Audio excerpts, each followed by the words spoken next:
Chapter 675. Even though Dake tried his best to show his goodwill, Spike Leon was still unwilling to answer. But when he thought about it in his mind, he exposed the truth. In fact, when Dake asked about it, it was already impossible for him to keep it a secret. Spike Leon's incident wasn't anything new.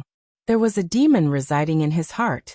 In the current era when the demons were completely wiped out. This was what was advertised on the surface. But a centipede dies but does not fall down. Of course, it was impossible for the demons to be completely wiped out. Moreover, there were countless problems left behind by the war. Even if humans only stood on the side of justice, it was impossible for them to truly exterminate those hybrids who were not willing to mix with the blood of the demons. Spike Leon was a mixed blood. It was just that his hybrid was not on the physical level. Before his mother gave birth to him, she was attacked by a mind demon, and a demon seed was implanted in her soul. Remember the website, VIP can't you? VIP. Then when she was giving birth, the demon seed was strangely transferred into Spike Leon's soul. When the demon seed took root and sprouted, a demon would be born in Spike Leon's soul, turning it into a mind demon. Therefore, Spike Leon was a pure orc physically, but on the spiritual level, he had already been eroded by the demon.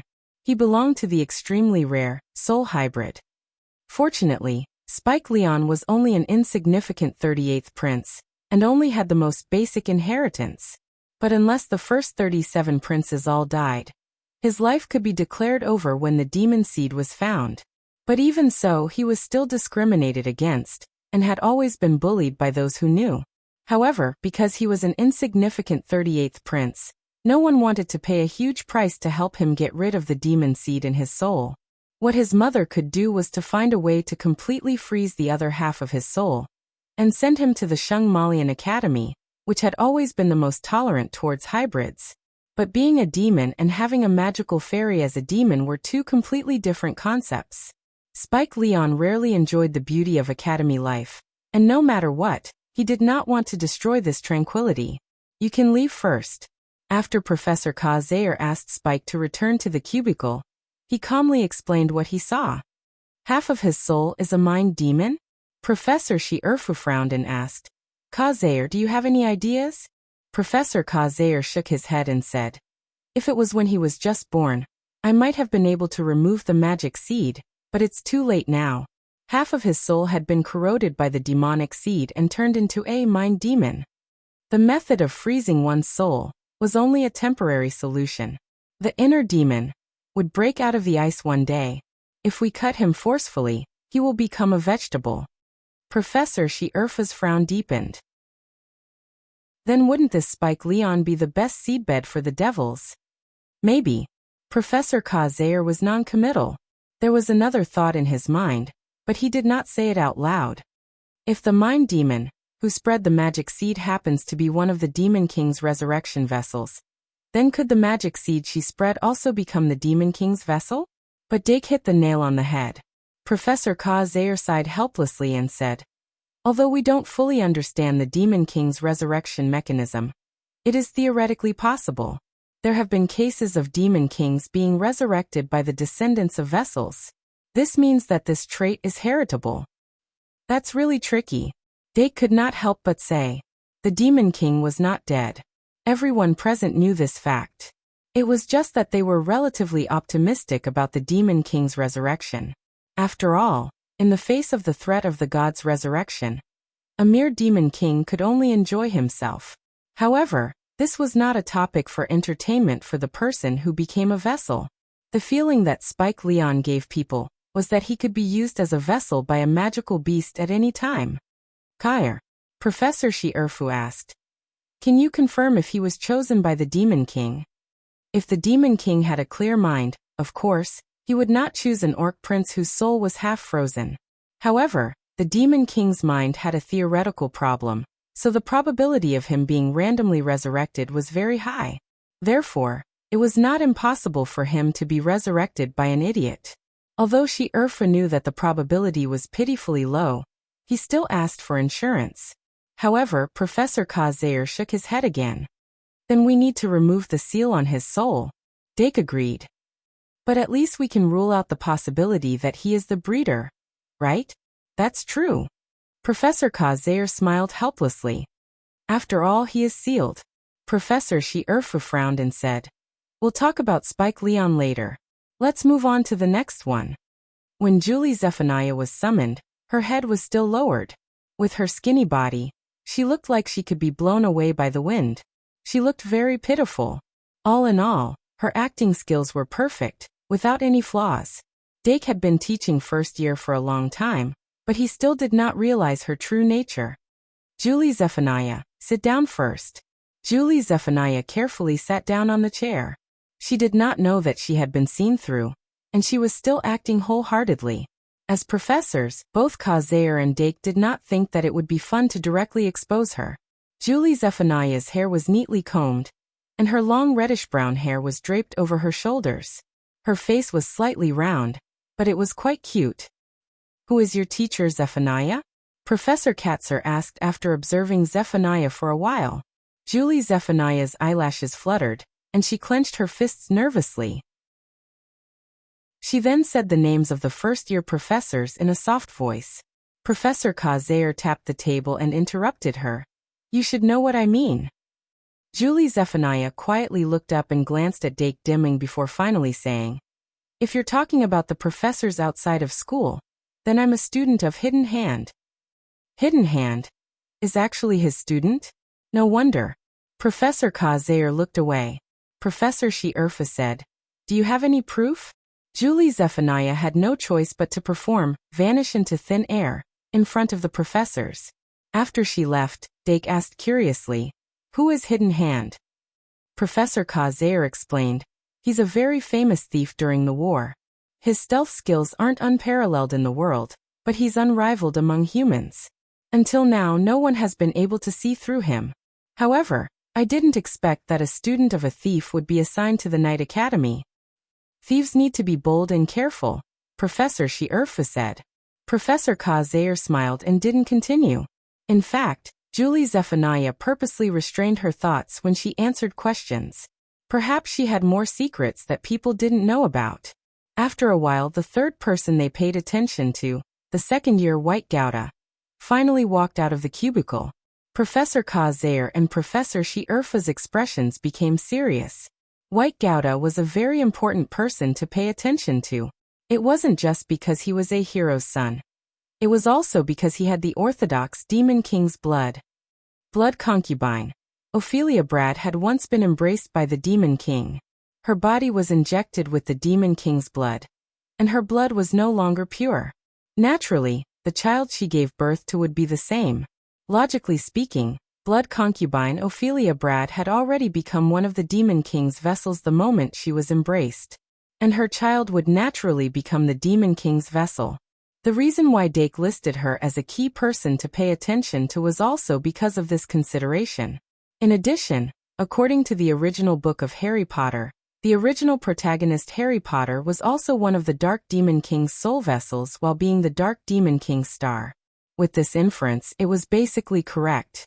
Therefore, even if one day White Gouda suddenly opened his eyes and loudly declared that he was the Demon King, Dake wouldn't be surprised. Of course, the possibility of that happening was very low. As long as the Demon King had a normal brain, he wouldn't choose the body of a hero's son as a vessel. Because in this world, hero's bloodline was the true nemesis of the Demon King. Unless the Demon King's brain wasn't normal.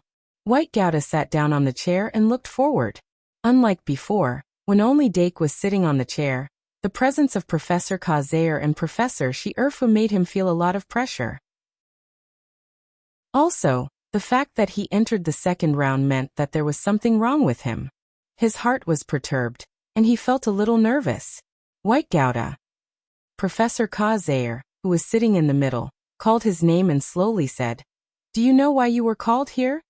White Gouda's neck stiffened, and he slowly shook his head. "I don't know."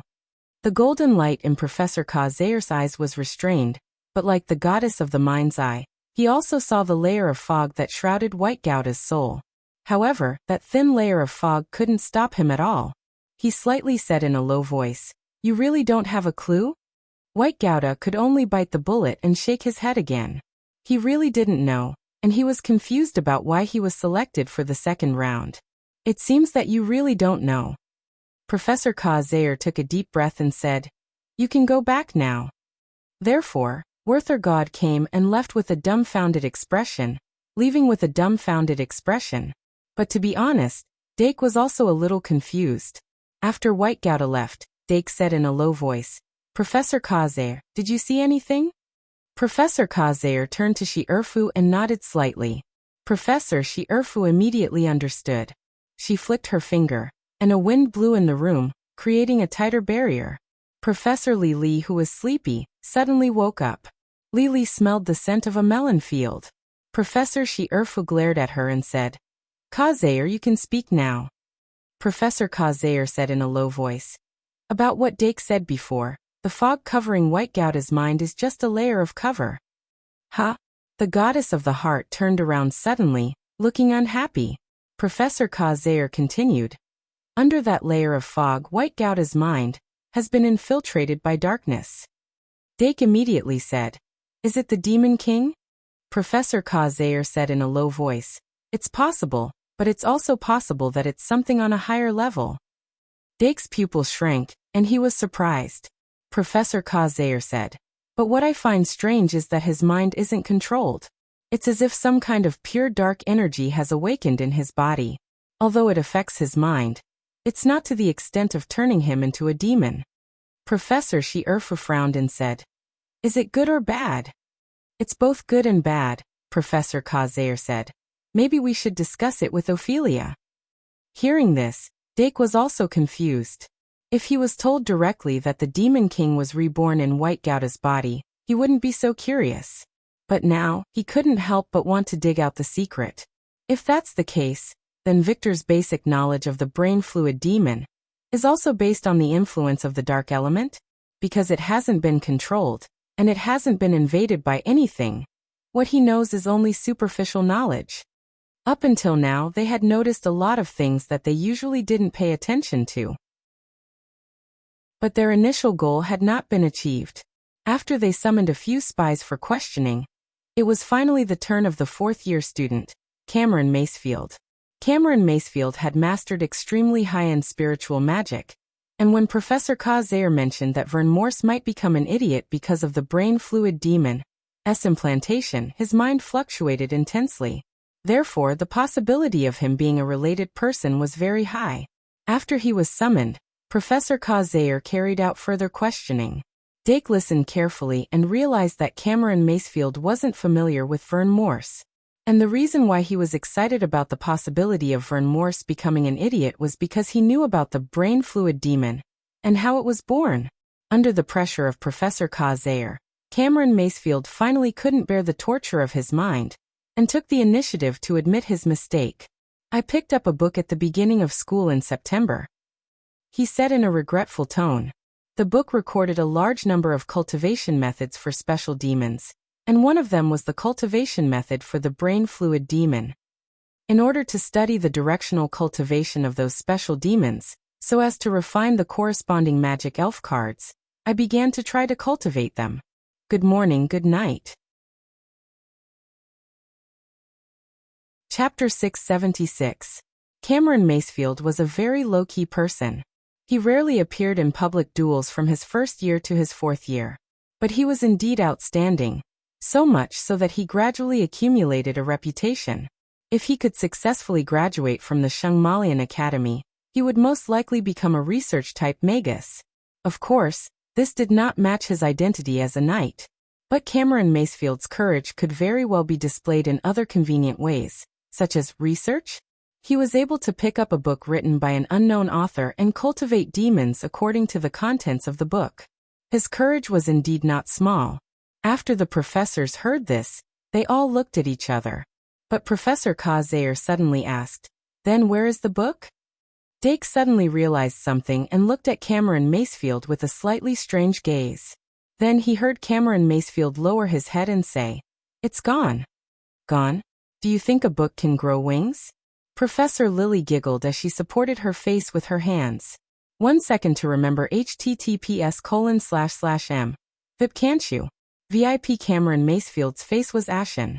Although he did not want to believe it, The book that he picked up out of nowhere had indeed disappeared, and he did not actually gain any benefits from it. Professor Kazair shook his head and sighed. Not only did it fly away, but he did not produce any results. That brain liquid demon was not cultivated by him. Professor Li's eyes lit up and immediately clapped his hands. I understand, all is lost. Cameron Macefield lowered his head even more. But Professor Shierfu frowned and said, if he did not cultivate it, then what is he regretting? Is he regretting that the book ran away before he could produce any results?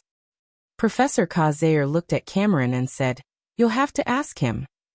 Cameron Macefield almost buried his head under the stool. But to be honest, he did have this thought.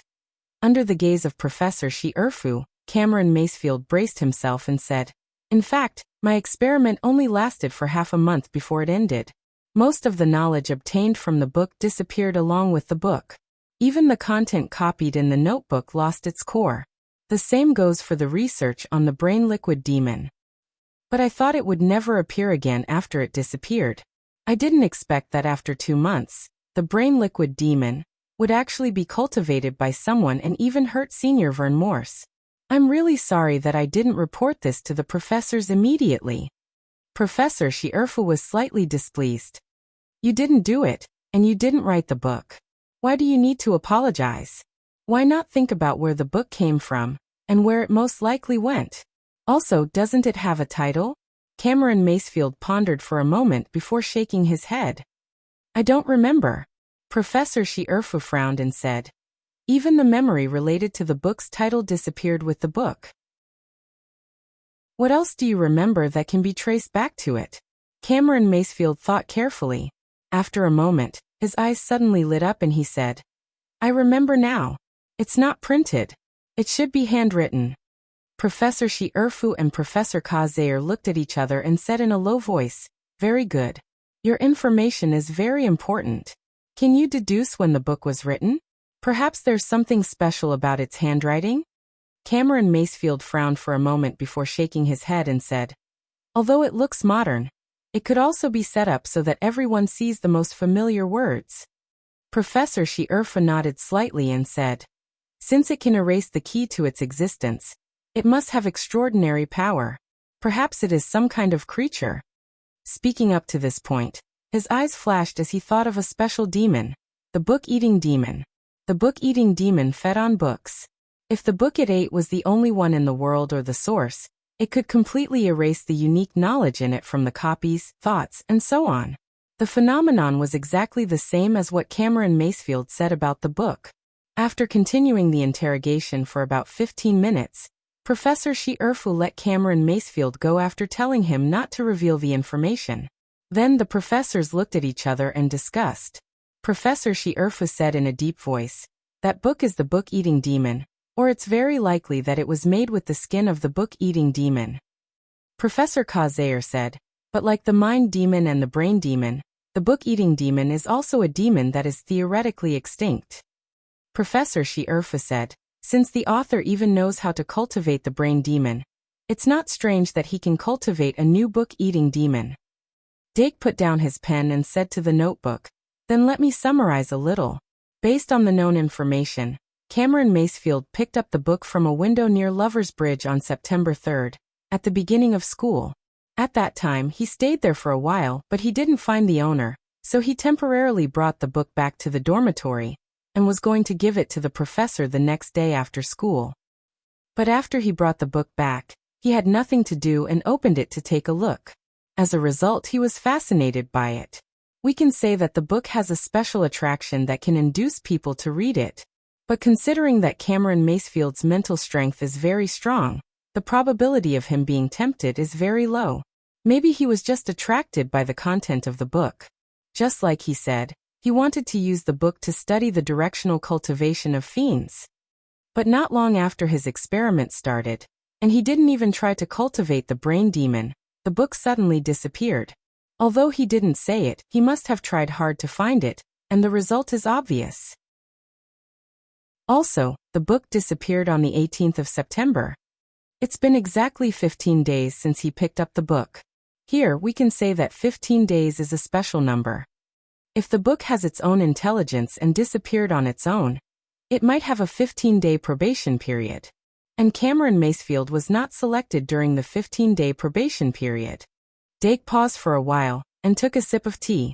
The three professors, on the other hand, were interested in what he said about the probation period. Dake put down the teacup and continued.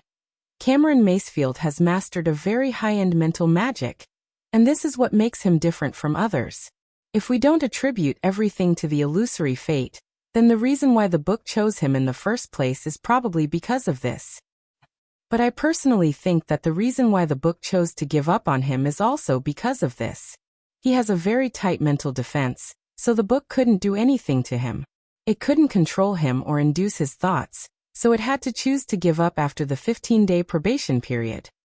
If the book had normal thinking and logic, it would have learned from its mistakes. After absorbing the experience of failure, it should have chosen someone with a weak mental will. In other words, its backward compatibility. This may not be a good thing for us, because the range of choices has widened.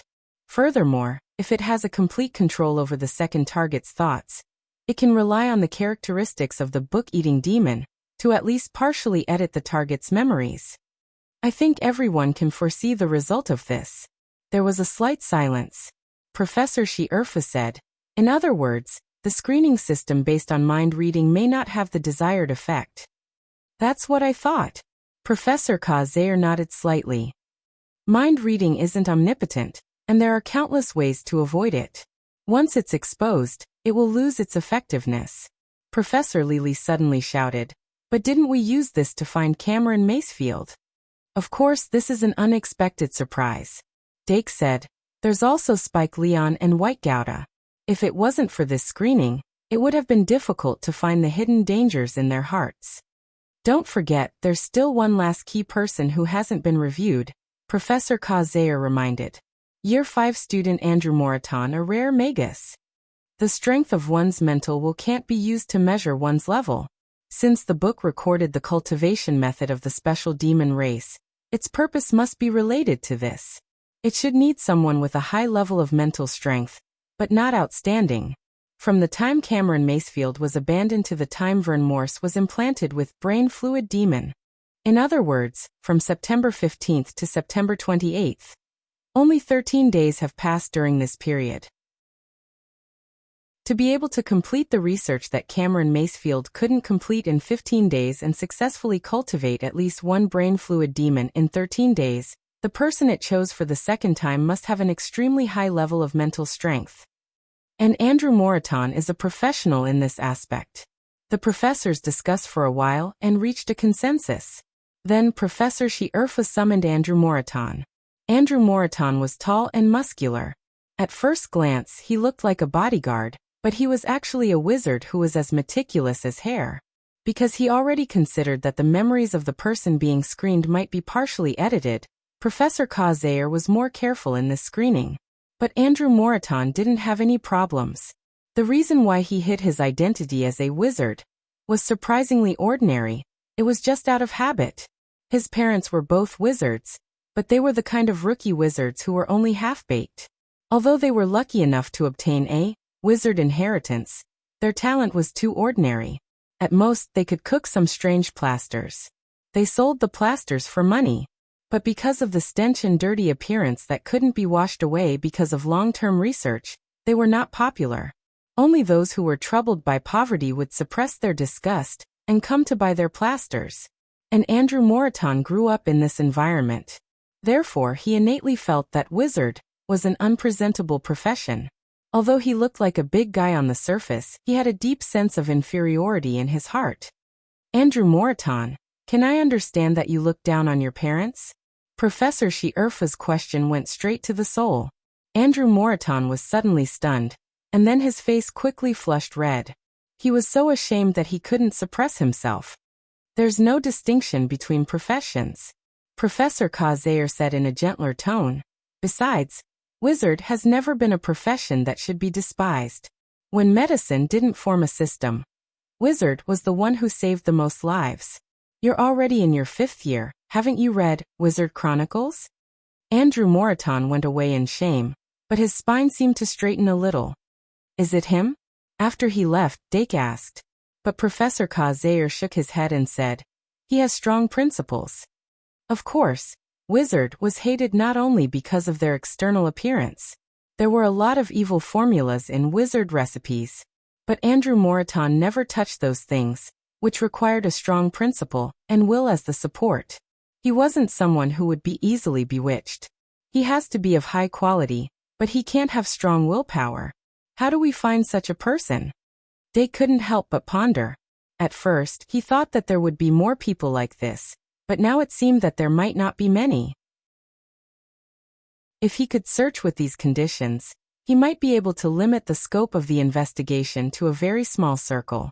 But before that, there wasn't much point in continuing the investigation. But the awkward thing was that it would be inappropriate to not continue the investigation. After all, they couldn't be sure if the breeder really had edited memories. The above speculation was based on limited information, and it wasn't conclusive proof. Therefore, Dake and Professor Kazair couldn't stop. Let's continue. Professor Kazair rubbed his eyebrows and said, but this time we can speed it up. Dake nodded and summoned the goddess of the mind's eye, who had no self-consciousness, and ordered it to listen to Professor Shi-Erfa's instructions. As a result, the number of places to check increased from 2 to 3. Although it might not be as strict, it wouldn't be too far off. After they had some information, they began to speed up. At 6 o'clock in the morning on November 22nd, the investigation of all the students in the 6 grades and 4 departments finally ended. They did get more information from the nurturer, but they couldn't use it to capture the nurturer. Shungmalian Academy returned to its peaceful state. Dark Diamond held his teacup and took a sip. He suggested in the slightly troubled atmosphere, I have an idea. Maybe we can make the flower card popular again? Good morning, good night. Chapter 677. Even though they had stayed up all night, the professors were still full of energy. Flower cards. Professor Kazair was a person who had studied the art of flower cards in depth. He immediately understood Dake's idea. He pondered for a moment and said, if we can recreate the flower cards, we can use them as a willpower assessment tool. But have you ever thought about whether the popularity of flower cards will have a negative impact on the students? Dake Dimming shook his head and said honestly, it's just a flash of inspiration. I haven't thought about the specifics yet. Professor Shi-Erfa frowned slightly and said, then let's think about it together. Flower cards, flower cards. Speaking of which, Christmas is coming soon. Professor Lily flapped his wings excitedly. The love divination of the flower tiles and the upcoming Christmas really complemented each other. Even if there was no such thing, she was still very much in favor of this idea. However, Professor Shi-Erfa was even more distressed after hearing this. Christmas? I hope we can solve this problem completely before Christmas. Professor Kazair shrugged and said, I hope so. I don't want to have to think about other things during Christmas. Professor Shi-Erfa's face turned gloomy. The secret passage hasn't been opened yet. There shouldn't be any problems. If there's really no other way, we'll have to ask Midya for help. Although she can't do accurate divination, she can still point out a clue. Divination came with a price. If it wasn't necessary, Professor Shi-Erfa didn't want to trouble Professor Midya Bartholomew. Professor Lily said excitedly, then why don't we try using the flower cards first? We can't think of any other way anyway, right?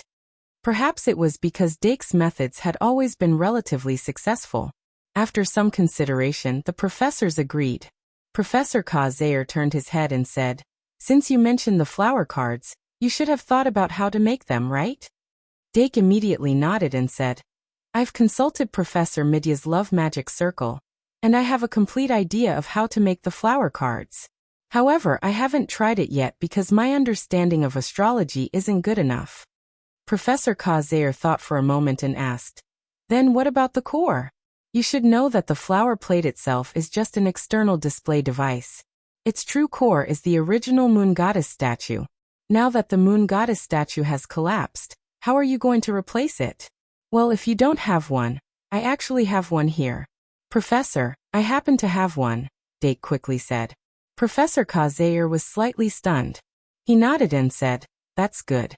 However, I don't recommend using the flower cards as the main scouting tool. Even if it becomes as popular as last year, it might not reach the right people. I mean, after this investigation, the breeders will be more vigilant and won't easily touch things that they don't understand. Of course, we can't completely entrust everything to the flower cards." Professor Lily yelled, "Just use it as a Christmas-themed entertainment prop to enrich the campus life." Professor Shierfa looked at Dake and asked, "What do you think?" Dake slightly nodded and said, "The process of making the flower cards might not be too complicated, but it's impossible for me to make 1,000 in half a month by myself. Professor Kazair is right. It might not reach the breeder's hands. We can only use it as one of the plans." Professor Shierfa quickly said, "If that's the case, then you and Lily will be responsible for this plan. Kazair and I will find another way." Dake couldn't help but look at Lily. He was a little hesitant. Professor Lily keenly understood what he meant and said angrily, "Of course not." Dake helplessly said, "Actually, I don't have any experience in making flower cards. I might need Professor Kazair's help." Professor Kazair said, "I'll help you." Dark heaved a sigh of relief. Then, after they concluded the investigation, they each went their separate ways. Generally speaking, they would be divided into 3 routes to investigate. The first plan was to use the flower cards to investigate. The second plan was to investigate the case under normal circumstances. And the third plan was to place their hopes on divination. The last plan was the backup plan. As soon as the 2 sides separated, Professor Lily excitedly said, "When are we going to start making the flower cards?" Dake couldn't help but rub his eyebrows and said, "In the afternoon I need to take a nap." "Huh, aren't we going to start right away?"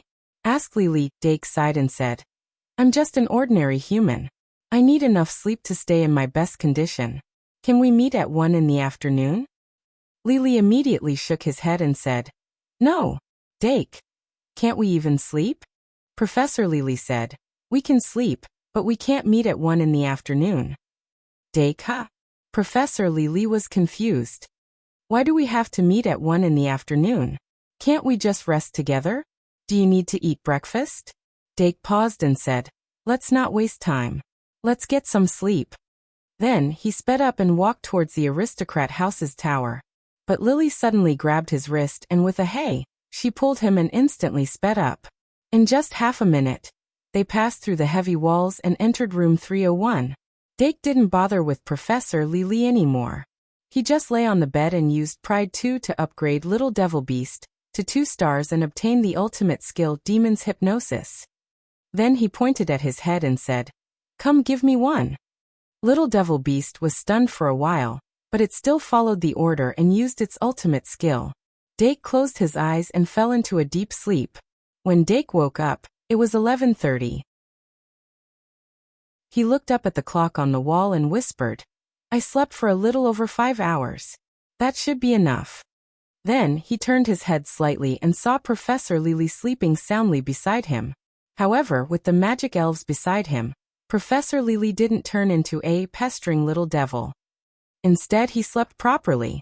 "Next, let's eat something." Dake didn't go to the cafeteria for lunch. Instead, he borrowed some snacks from Little Devil Beast and ate quickly. After filling his stomach, he immediately put the items he needed into his backpack and went out alone. Not long after, he arrived at Traveler's Street and prepared to finish his unfinished business. "Good afternoon, young master." Eve, who had just finished lunch and was reading in the shop, immediately stood up and greeted him. Dake waved his hand and asked, "Do you have an appointment with her?" "Yes," Eve said seriously. "That's good." Dake walked straight into the inner room and said, "Connect with Aaron as soon as possible." Eve followed him into the inner room and closed the door. 2 minutes later, Eve successfully cast Consonant Spell and connected with Aaron. Claire Kate's voice appeared in the projected puppet. "I heard from Eve that you have something urgent to talk to me about?" Claire asked. "It wasn't urgent at first, but it's quite urgent now." Dake said helplessly, "Something happened in the academy, and I have something urgent to deal with later. So I'll keep it short." Claire frowned and asked, What happened in the academy? Is it related to your duel yesterday? Dake said. It's somewhat related. Claire nodded. It seems that the academy activated the emergency system. The maid who was waiting in the duel hall sent a message saying that after your duel ended, there was a period of time when the scene she saw suddenly became uncoordinated. As expected, Dake said. Anyway, it's an internal matter of the academy. Without permission, it's not good for me to reveal it. Let me talk about my matter first. Claire was slightly relieved. It seems that the academy still has some time. Go ahead. Dake said. I've successfully refined a magic guide fairy. It has a high probability of completely eliminating underworld fire. Perhaps we can use it to conduct a separation experiment for underworld fire. Claire suddenly perked up. Separation experiment? Dake nodded. Yes, I'll use a magic guide fairy to separate underworld fire from a person's body. Claire almost immediately understood what he meant. You can separate underworld fire from a person's body? And you don't need to do it through a duel? Dake said. My magic guide fairy can separate underworld fire from a person's body by devouring it. If it's done properly, it might even be able to retain the power of underworld fire in the wielder's body. The maids use underworld fire to strengthen themselves, but the existence of underworld fire is still a hidden danger. If my experiment is successful, this hidden danger can be completely removed. After hearing this, Claire couldn't help but open her eyes wide in shock. Good fellow, I always felt that this method of strengthening wasn't appropriate. I didn't expect you to find a way to fix it. Dake hurriedly said. This is only an experimental plan, and there's no proof. Therefore, I need the Duke's residents to send some maids who have been strengthened by underworld fire to cooperate with the experiment. That's not a problem, Claire immediately said. Christmas is coming and Eve is lacking in manpower. I can send them to the academy in the name of an employee. Besides, Eve and Aaron can also exchange. Eve couldn't help but open her mouth. Aaron said softly, There's no need to exchange. I don't like life in the academy. Eve is more suitable than me to stay in the academy. Claire knitted her brows slightly and looked at Aaron. We'll talk about this later. Everything depends on your own wishes. Dake glanced at Eve and said, Since the matter has been settled, let's end it here. Aunt Claire, I have to go now. Claire nodded immediately. Okay, take care of yourself. Dake smiled. I will. The projection was cut off. Dake stood up and said, Sister Eve, I'll take my leave first. Eve revealed a gentle smile. Okay, young master. According to the Duke's residence's speed, perhaps we can see the new sisters tonight. Dake smiled. Then I might not have the time to come over. You have to take good care of them. Eve nodded. Okay. After the two said goodbye, Dake carried his backpack and left Traveler's Street. He went straight to the teacher's dormitory, and soon arrived at Professor Kazayer's room. Professor Kazayer had already prepared tea, and was waiting for him.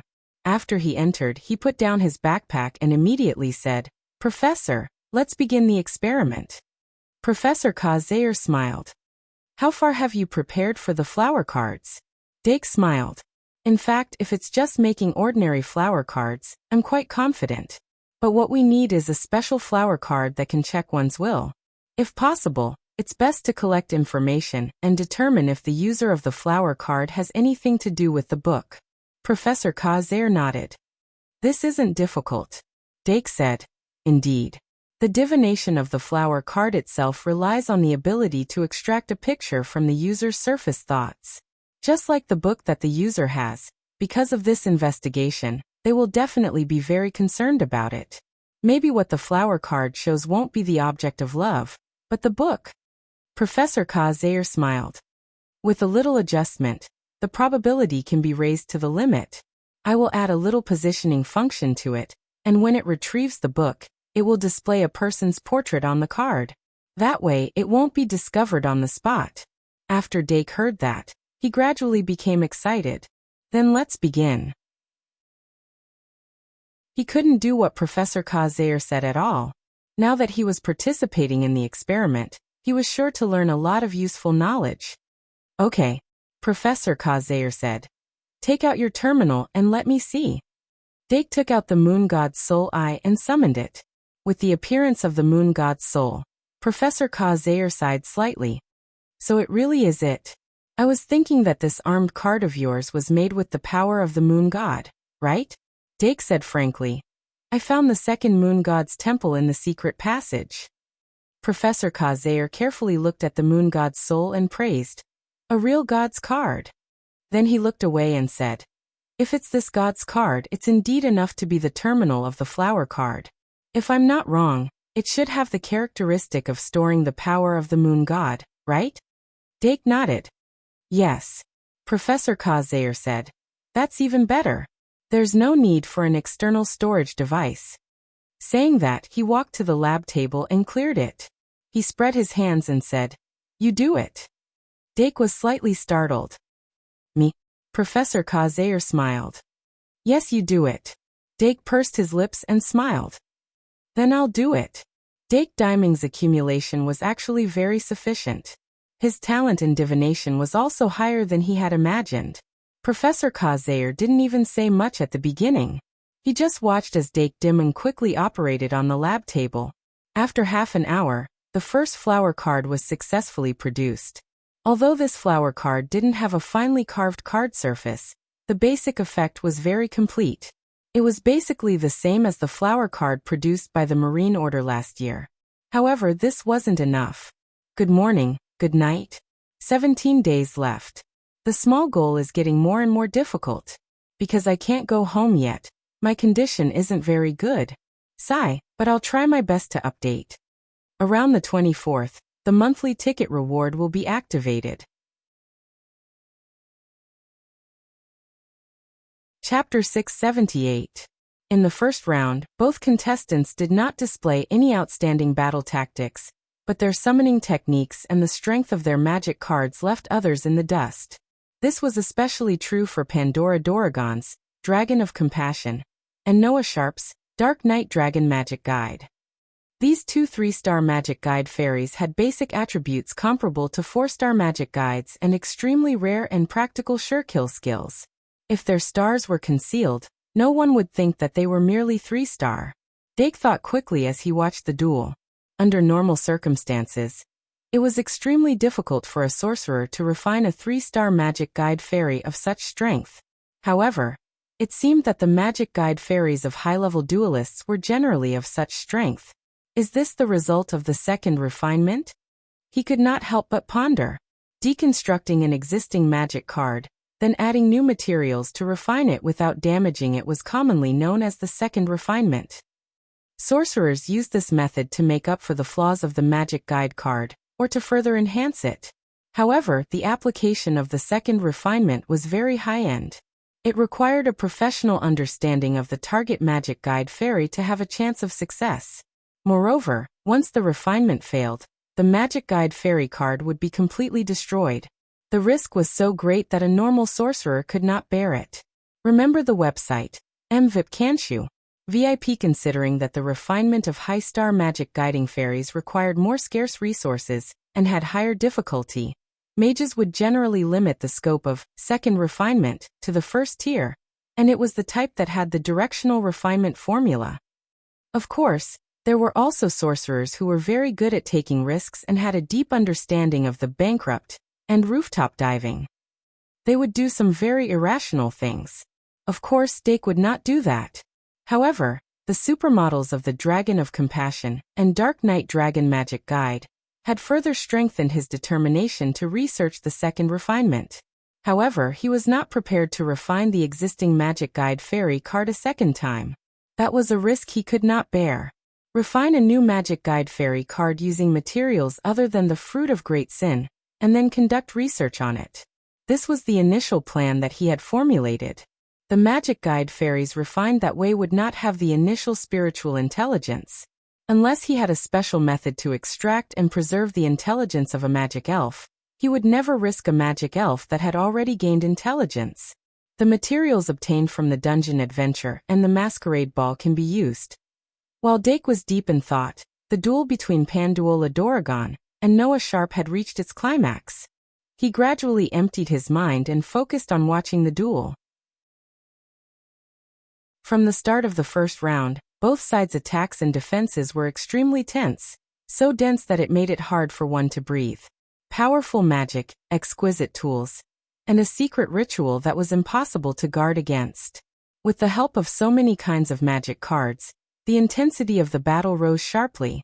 The pure white dragon maiden was successfully bound by the latent shadow dragon's shadow curse bind. However, even though the pure white dragon maiden couldn't move, she still killed the latent shadow dragon with the dragon spear in her hand.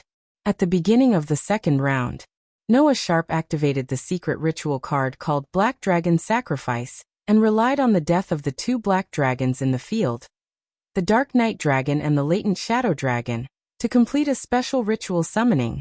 These two magic guide fairies with a total of 9 stars used this alternative sacrificial method to awaken the dark dragon named Nether, the Netherworld Lantern Dragon.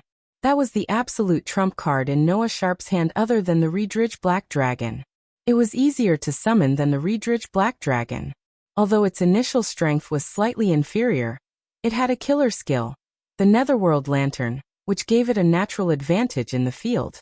Since the Netherworld Lantern Dragon was summoned, every dark dragon that died around it would become fuel for the Netherworld Lantern, turning the Netherworld Lantern from a dead object into a living creature. The Netherworld Lantern that became a living creature would inherit the star level of the dead black dragon. Its 3 attributes would increase according to the star level. The only killer skill, the Netherworld Fire, would also increase in power accordingly. There were a total of 9 Netherworld Lanterns. Every time a Netherworld Lantern was lit up, it would give the Netherworld Lantern Dragon a total of star level X 100 attributes. The star level X 100 attributes would be allocated to magic power, attack, or defense according to the 3 attributes of the dead black dragon that lit up the Netherworld Lantern. Once all 9 Netherworld Lanterns were lit up, the Netherworld Lantern Dragon's strength would increase to an extremely unbelievable level. Under normal circumstances, when Noah Sharp summoned the Netherworld Lantern Dragon, the outcome of the duel was already decided in advance. However, he was facing the White Dragon user, Panduola Doragon. With the Dragon of Mercy still present, Panduola activated the new magic guide card, the White Dragon's Wedding, in the second round and summoned a white dragon of the same star level from the deck. It was a 3-star attribute dragon called the White Feather Light Dragon. The White Feather Light Dragon had snow-white wings and a halo above its head like an angel. After being summoned, it and the Dragon of Mercy received the buff of the White Dragon's Bride and White Dragon's Groom respectively. In a situation where 2 dragons of the opposite sex existed at the same time, the White Dragon's Bride and White Dragon's Groom would entrust everything to each other. The specific effect was that both sides became a special entity. Their star level, magic power, attack, and defense would be stacked. This caused the 2 3-star light attribute white dragons to leap into 6-star magic guiding fairies. Although their killer skills were still the same, the increase in attributes brought about by the change in attributes was already very terrifying. The White Dragon's Wedding was still not mature at the moment. Its most effective effect was on the 3-star magic guide fairies of the first tier. It could create 2 6-star magic guide fairies out of thin air. Although these 6-star magic guide fairies were only empty shells on the surface, they could be used as sacrifices for sacrificial summoning. Once Panduola Doragon refined a 12-star magic guide fairy one day, she could use these 2 6-star magic guide fairies as sacrifices at the same time to summon a 12-star magic guide fairy. And if she could go one step further and refine the White Dragon's Wedding that could be effective on the second-tier magic guide fairies, at that time, she only needed 2 6-star light attribute dragons to create a 12-star magic guide fairy out of thin air. Even if it was only a 12-star empty shell. But if 2 12-star empty shells appeared at the same time, unfortunately, the difficulty of refining the White Dragon's Wedding was already very high. Going one step further was as difficult as ascending to the heavens. After Panduola summoned the White Feather Light Dragon, she immediately ordered it to release a sure kill skill that should have belonged to the light attribute angel species, the Angel of Light's Prayer. A pure light attribute magic guide fairy that was the same as its current star level, 6-star, was specially summoned from the deck. That was a true 6-star white dragon, the Heavenly Moat White Dragon. The heavenly moat white dragon's body hid a power that transcended levels. It was a genius among the white dragons, a white dragon with extraordinary talent. When the heavenly moat white dragon was treated as a sacrifice, it could summon a third-tier magic guide fairy without any other sacrifices. There were no additional requirements for the race and attributes of the magic guide fairy. Even if the heavenly moat white dragon was not in the white dragon deck, it was still a very useful meat chicken. After Panduola used its remaining heat, she offered it as a sacrifice and summoned her trump card on the spot, the 9-star attribute dragon species, the heavenly white dragon. The way both sides set up the stage was dazzling. When the 9-star 9 Netherworld Lantern Dragon and the heavenly white dragon were pulled onto the stage in the second round, the entire stadium was in an uproar. However, the appearance of the two 9-star magic guide fairies was only the beginning. Then, with these two 9-star magic guide fairies as the core, both sides continuously laid out magic cards, item cards, venue cards, and secret ritual cards, surrounding them and attacking and defending at lightning speed. The intensity of the battle began to rise in a straight line. Apart from these two 9-star dragon species, other magic guide fairies continuously appeared and left the stage, and the battle became more and more intense. The audience outside the stage held their breaths and stared at the duel, as if they were afraid of missing out on any details. Even the cheers and shouts had weakened a lot. When the battle reached the 9th round, the 9 Netherworld Lantern Dragon's 3 attributes had been strengthened to an unbelievable extent. Purely in terms of the strength of its 3 attributes, it had already surpassed the Heavenly White Dragon, which had a passive sure kill skill. The Heavenly Dragon. The Heavenly Dragon had almost the same passive effect as the Divine Personality Armament. Not only could it increase the Heavenly White Dragon's hypostasis by 1, but it could also make it immune to most transformation-type sure kill skills that targeted it. It could even increase its magic power by 1,000, attack by 1,000, and defense by 1,000. The feeling it gave off was as if two Bichimos were fighting on the stage. The duel stage that was only 120 meters long and 80 meters wide was not enough for them to display their skills. They had already flown high into the sky and were fighting fiercely. However, in this intense atmosphere that made it hard for people to breathe, both contestants maintained a considerable degree of calmness. They kept drawing cards, summoning, deploying, and occasionally launching surprise attacks against the opponent's magic guide fairies. However, almost every attack was promptly neutralized by their long-distance magic guide fairies. While releasing the magic power to control the ball, he also used the magic power to summon the magic card. This high-end technique of doing two things at the same time was as simple as having a meal with someone for them. In such a situation, the surprise attack of the Magicite ball was minimized, but it was still able to distract the opponent. In such a high-intensity battle, the mental exhaustion of an archmage was extremely shocking. When this bit by bit accumulated into a heavy enough burden, it could cause an opening to appear in the archmage's defense. The duel reached the 13th round. Outside of the Netherworld Lantern Dragon, Noah Sharp finally summoned his own dragon, a 9-star dark attribute dragon species, the Redback Black Dragon. The appearance of the Redback Black Dragon made Noah Sharp's supporters unable to hold back their fanatical cheers. It was as if the cheers were about to overturn the entire stadium, making everyone's blood boil uncontrollably. Under the joint attack of the Netherworld Lantern Dragon and the Redback Black Dragon, Panduola's Sky White Dragon finally fell into a disadvantageous position. The Red Magic Guide Ball's life barrier was also attacked in this short period of time. However, Panduola Doragon was still calm. She even revealed a cold smile that was hard to decipher. After that, she raised the Magic Guide card in her hand and used the effect of another Magic Guide card to summon a second 9-star Magic Guide Fairy. It was the second Sky White Dragon. The moment the second Sky White Dragon appeared, the entire stadium was in an uproar. The sudden uproar of the audience's cheers even drowned out the voices of Noah Sharp's supporters. On the blue side's platform, Noah Sharp couldn't help but widen his eyes with a shocked expression on his face. No one expected the Silver Dragon Lady to summon a second Sky White Dragon, except for her mother, Hephaestus, and Dake Dimung, who was watching the duel from the ring. As expected, Dake showed an understanding expression and wasn't too surprised. As early as when senior sister Pandora summoned the first, Sky White Dragon in the second round, he had already seen through it. The Sky White Dragon's eyes didn't have the intelligence that a living creature should have.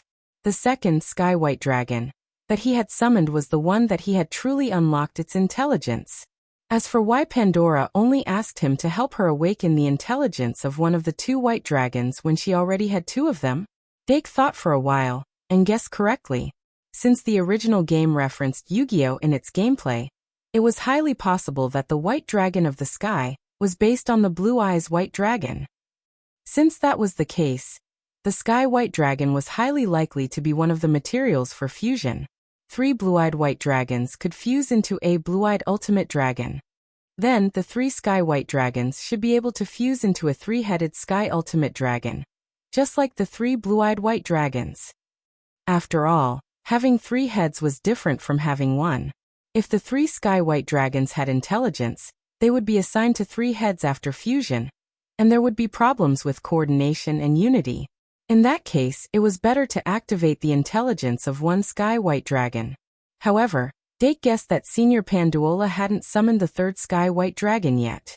In the arena, the appearance of the 2nd Sky White Dragon turned the situation around again. The red spine black dragon wasn't as strong as the Sky White Dragon in terms of strength. The situation gradually tilted towards Pandora's side. When you're unlucky, you can't even drink cold water and stuff your teeth. At midnight, the broadband was suddenly cut off for 2 hours. I wanted to use a hotspot to go online, but I couldn't find an external wireless network card. After I found it, I didn't know why I couldn't connect to it. Luckily, the internet was restored at 2 p.m. At 3:40 p.m., the screen's power supply suddenly stopped working. Luckily, there was a backup power supply, or else I would have been dead.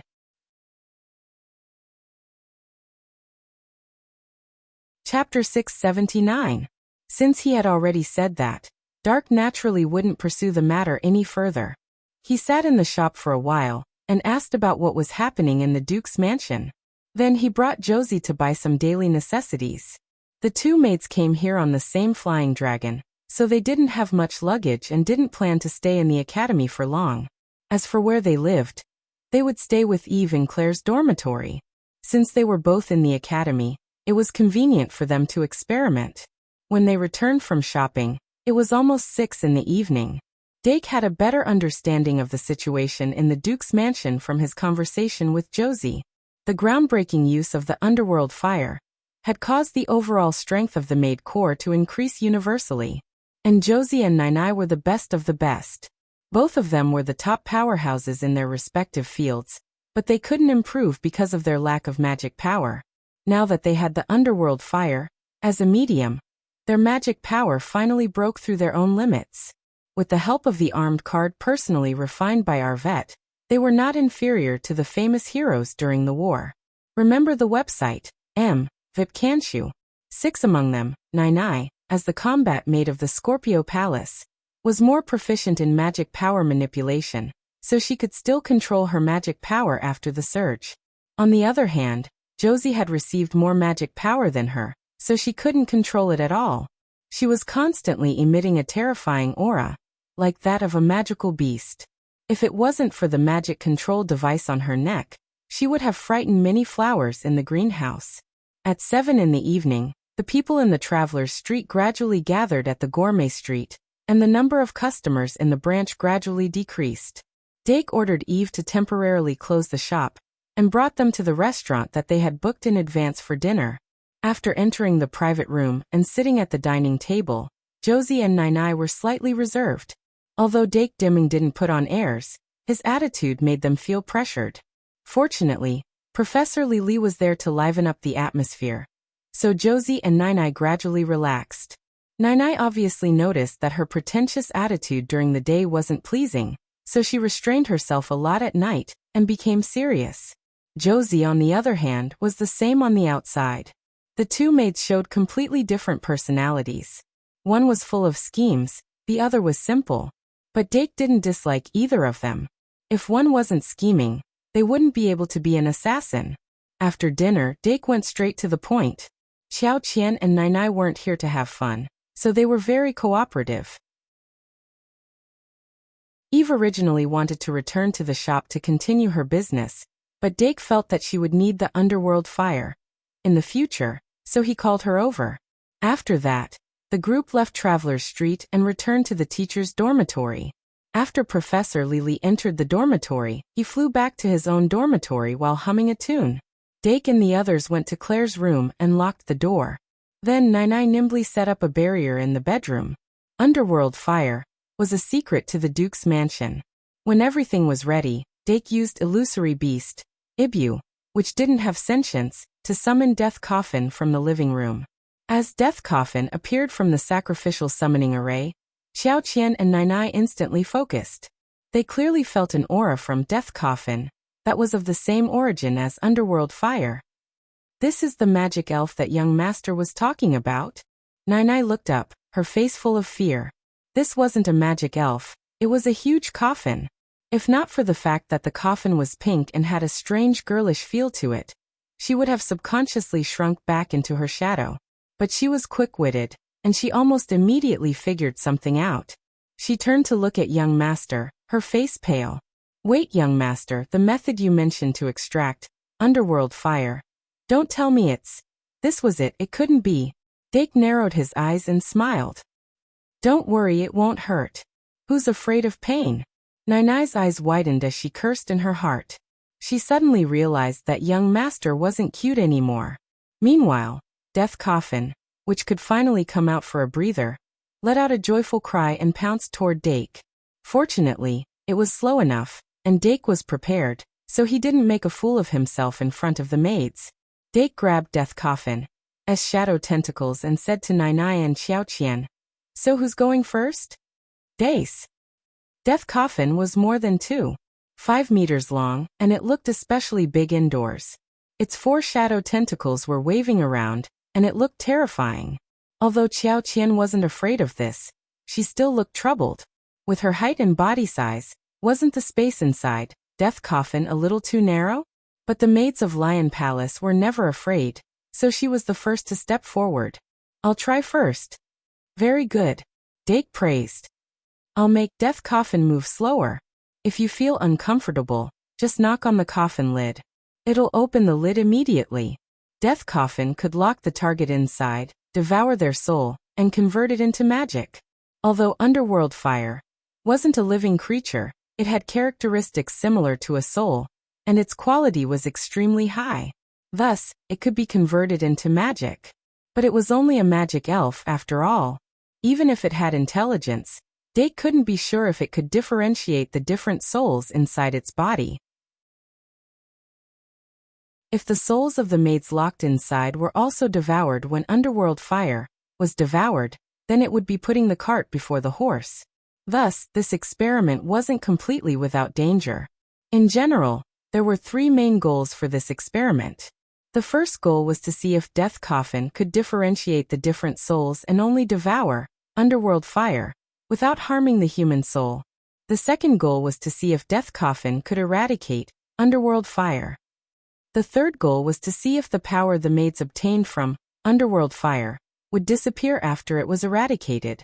If it disappeared, then they had to think of a way to prevent it from disappearing. Each of these 3 goals came with risks. But Nai Nai and Josie had snatched the spots from the competition of hundreds of combat maids, so they naturally had the awareness to bear the risks.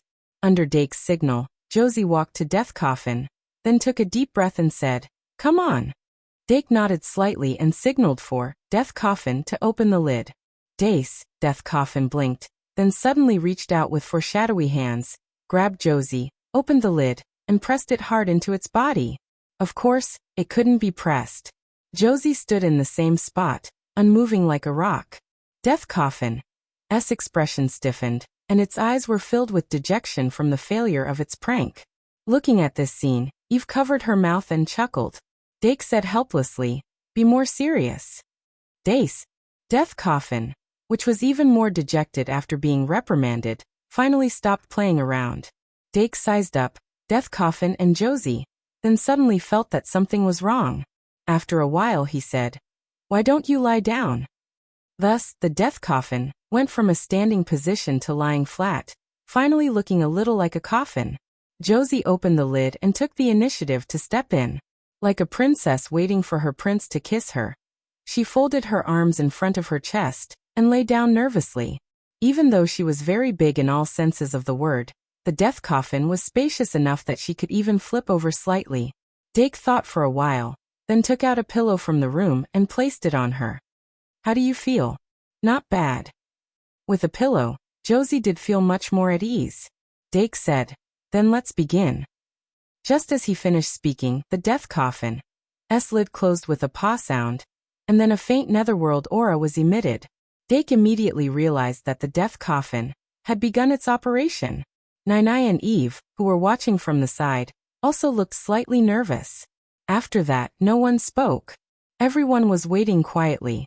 According to the plan, Josie would lie in the death coffin's coffin for 6 minutes. With these 6 minutes as the boundary, many experiments would be conducted until the results were out. The first 6 minutes passed very quickly. During this process, Josie didn't knock on the coffin lid. When the death coffin's lid was opened, she opened her eyes and there was nothing unusual about her. "How is it?" While Dake was asking, he was also carefully sensing. He could sense the aura of the underworld fire in Josie's body, but a mere 6 minutes wasn't enough for this aura to change so drastically that it could be easily sensed. Josie propped up half of her body from the coffin and frowned slightly. "I can feel that the underworld fire is being sucked away a little. As for whether my soul is damaged, my senses aren't that sharp." "Other than that?" Nine suddenly asked with concern. "Do you feel uncomfortable being locked in the coffin? Or do you have any strange feelings?" Josie shook her head. "No, I'm just not used to it." "Then I'll go next." Nine volunteered. "The maids of the Scorpio Palace are all super sensitive." Dake agreed. "Then let's have someone else try it." In these 6 minutes, the death coffin's magic power limit had indeed increased by 1 point. It could be seen that it was using its power. However, the death coffin didn't have enough experience, so it could only do its best to separate the underworld fire from the underworld fire. When it was using its power, it couldn't explain the changes in the underworld fire very well. After Josie came out of the coffin, Nine quickly lay down, then suddenly closed her eyes and waited for the death coffin's lid to close. "Dake." "Yes." After Dark gave it a few instructions, he let it begin the experiment. After another 6 minutes, the death coffin's magic power limit had increased by 1 point. After the coffin lid was opened, Nine propped up half of her body and exhaled. "My soul isn't affected at the moment, but it hasn't touched the area where the underworld fire and my soul are connected, so I can't be sure." Dake nodded and recorded the results of the experiment. After that, the two of them took turns and repeated the experiment many times. The death coffin displayed very good control, and it didn't hurt their souls at all. However, just as Nine had said, the underworld fire in their bodies was still very strong. If they only started to absorb it from the outside, it would be easier to avoid harm. Thus, they had to at least absorb the underworld fire of one of them completely before they could come to a conclusion. However, the underworld fire in their bodies was about 3 times that of Dake's. Based on the death coffin's speed of absorption, they would need at least 3 days. 3 days, 16 hours a day, and 8 hours a day for each person. In the end, they would need 6 days to complete this cycle of experiment. Dake quickly came up with a preliminary plan. He slept from 10 p.m. to 6 a.m., and he couldn't maintain the death coffin during this period. Thus, Nine and Josie had to change their sleeping schedule to the day. Nine slept from 6 a.m. to 2 p.m. inside the death coffin. Josie, on the other hand, slept from 2 p.m. to 10 p.m. This way they could free up 16 hours of free time every day. These 16 hours were very precious. Claire had already applied for permission for them to enter the library. Even though they couldn't borrow the books, they could read them in the library. If they really wanted to borrow the books, they could ask Eve for help. At the same time, Eve would give them pointers when she was free. Even though they were stronger than Eve now, Eve's knowledge level was higher than theirs. Of course, They would learn as much as they could during this cycle of experiment. The experiment lasted until 10 p.m. that night. Dake then heaved a sigh of relief and returned with the death coffin. The sweet fragrance that he smelled the moment he entered the room made him feel relaxed.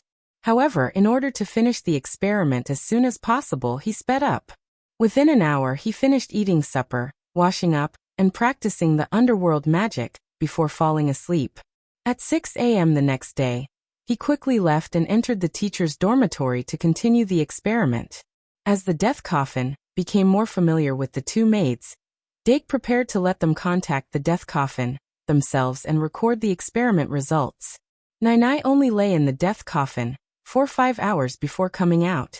Dake brought her to Traveler's Street to meet up with Josie and Eve, and they had a sumptuous lunch together. After that, the first batch of half-finished flower cards was sent to the shop. There were 300 flower cards in the first batch. Without stopping to rest, he started making cards in the shop and bound each flower card to the moon god's soul. Luckily, this step wasn't complicated, and he could even do it with multiple cards at the same time after he got used to it.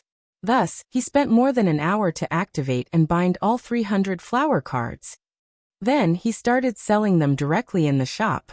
He wasn't giving them away, he was selling them. Each flower card was worth 5 credits, which was equivalent to half of the most basic blank magic card. This price was far from expensive compared to the technical content of the flower card. It could even be said to be too cheap. However, Dake's goal was to sell the flower card as soon as possible. Originally, the cheaper it was, the better. That was indeed the case, but it was too low-end. In fact, the price was just a facade. After Sunday, when Traveler's Street closed, he would secretly sell the flower cards that he had obtained later. It was also free, but this way the flower card would have a basic value. Unexpectedly, the flower card became a hot item once it was put on the shelves. The update is late. Try to catch up with today's update tomorrow morning. December is really a difficult month.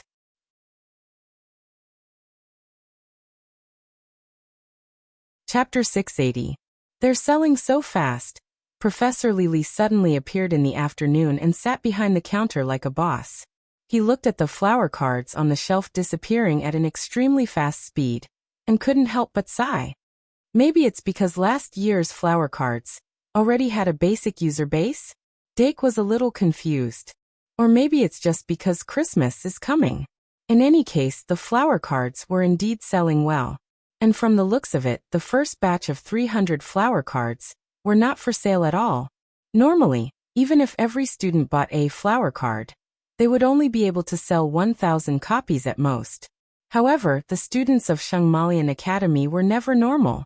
Ever since a senior who might be a collector bought 20 flower cards in one go, Dark had set up a sign on the shelf that each person was limited to 3 cards. Even so, the flower cards were still in short supply. Remember, https://m, vipcanchu, VIP. It seems that the final reason is that the price is too low. After selling a third of the cards, Dake finally realized. However, it was obviously unrealistic to raise the price at this time. Also, he didn't care about the academic credits, so he just enjoyed it. However, selling the flower cards was only the beginning. He still needed to observe whether it would have the effect he wanted. If the person who bought the flower cards only kept them as a collector's item, then his plan would be completely ruined. Also, he had 2 plans. One of the plans was to use the flower cards to find the owner of the unknown book, which was the breeder of the brain liquid demon.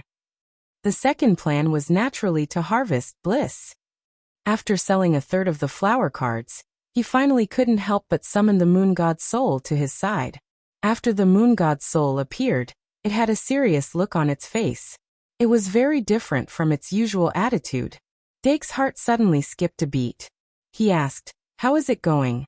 100 flower cards had been sold. Even if the number of people who bought them was only half of the 100, there should be 50 people. 50 people. Even if each person only provided 0.1 moon god's bliss, there should be 5. 5 points was already a considerable number.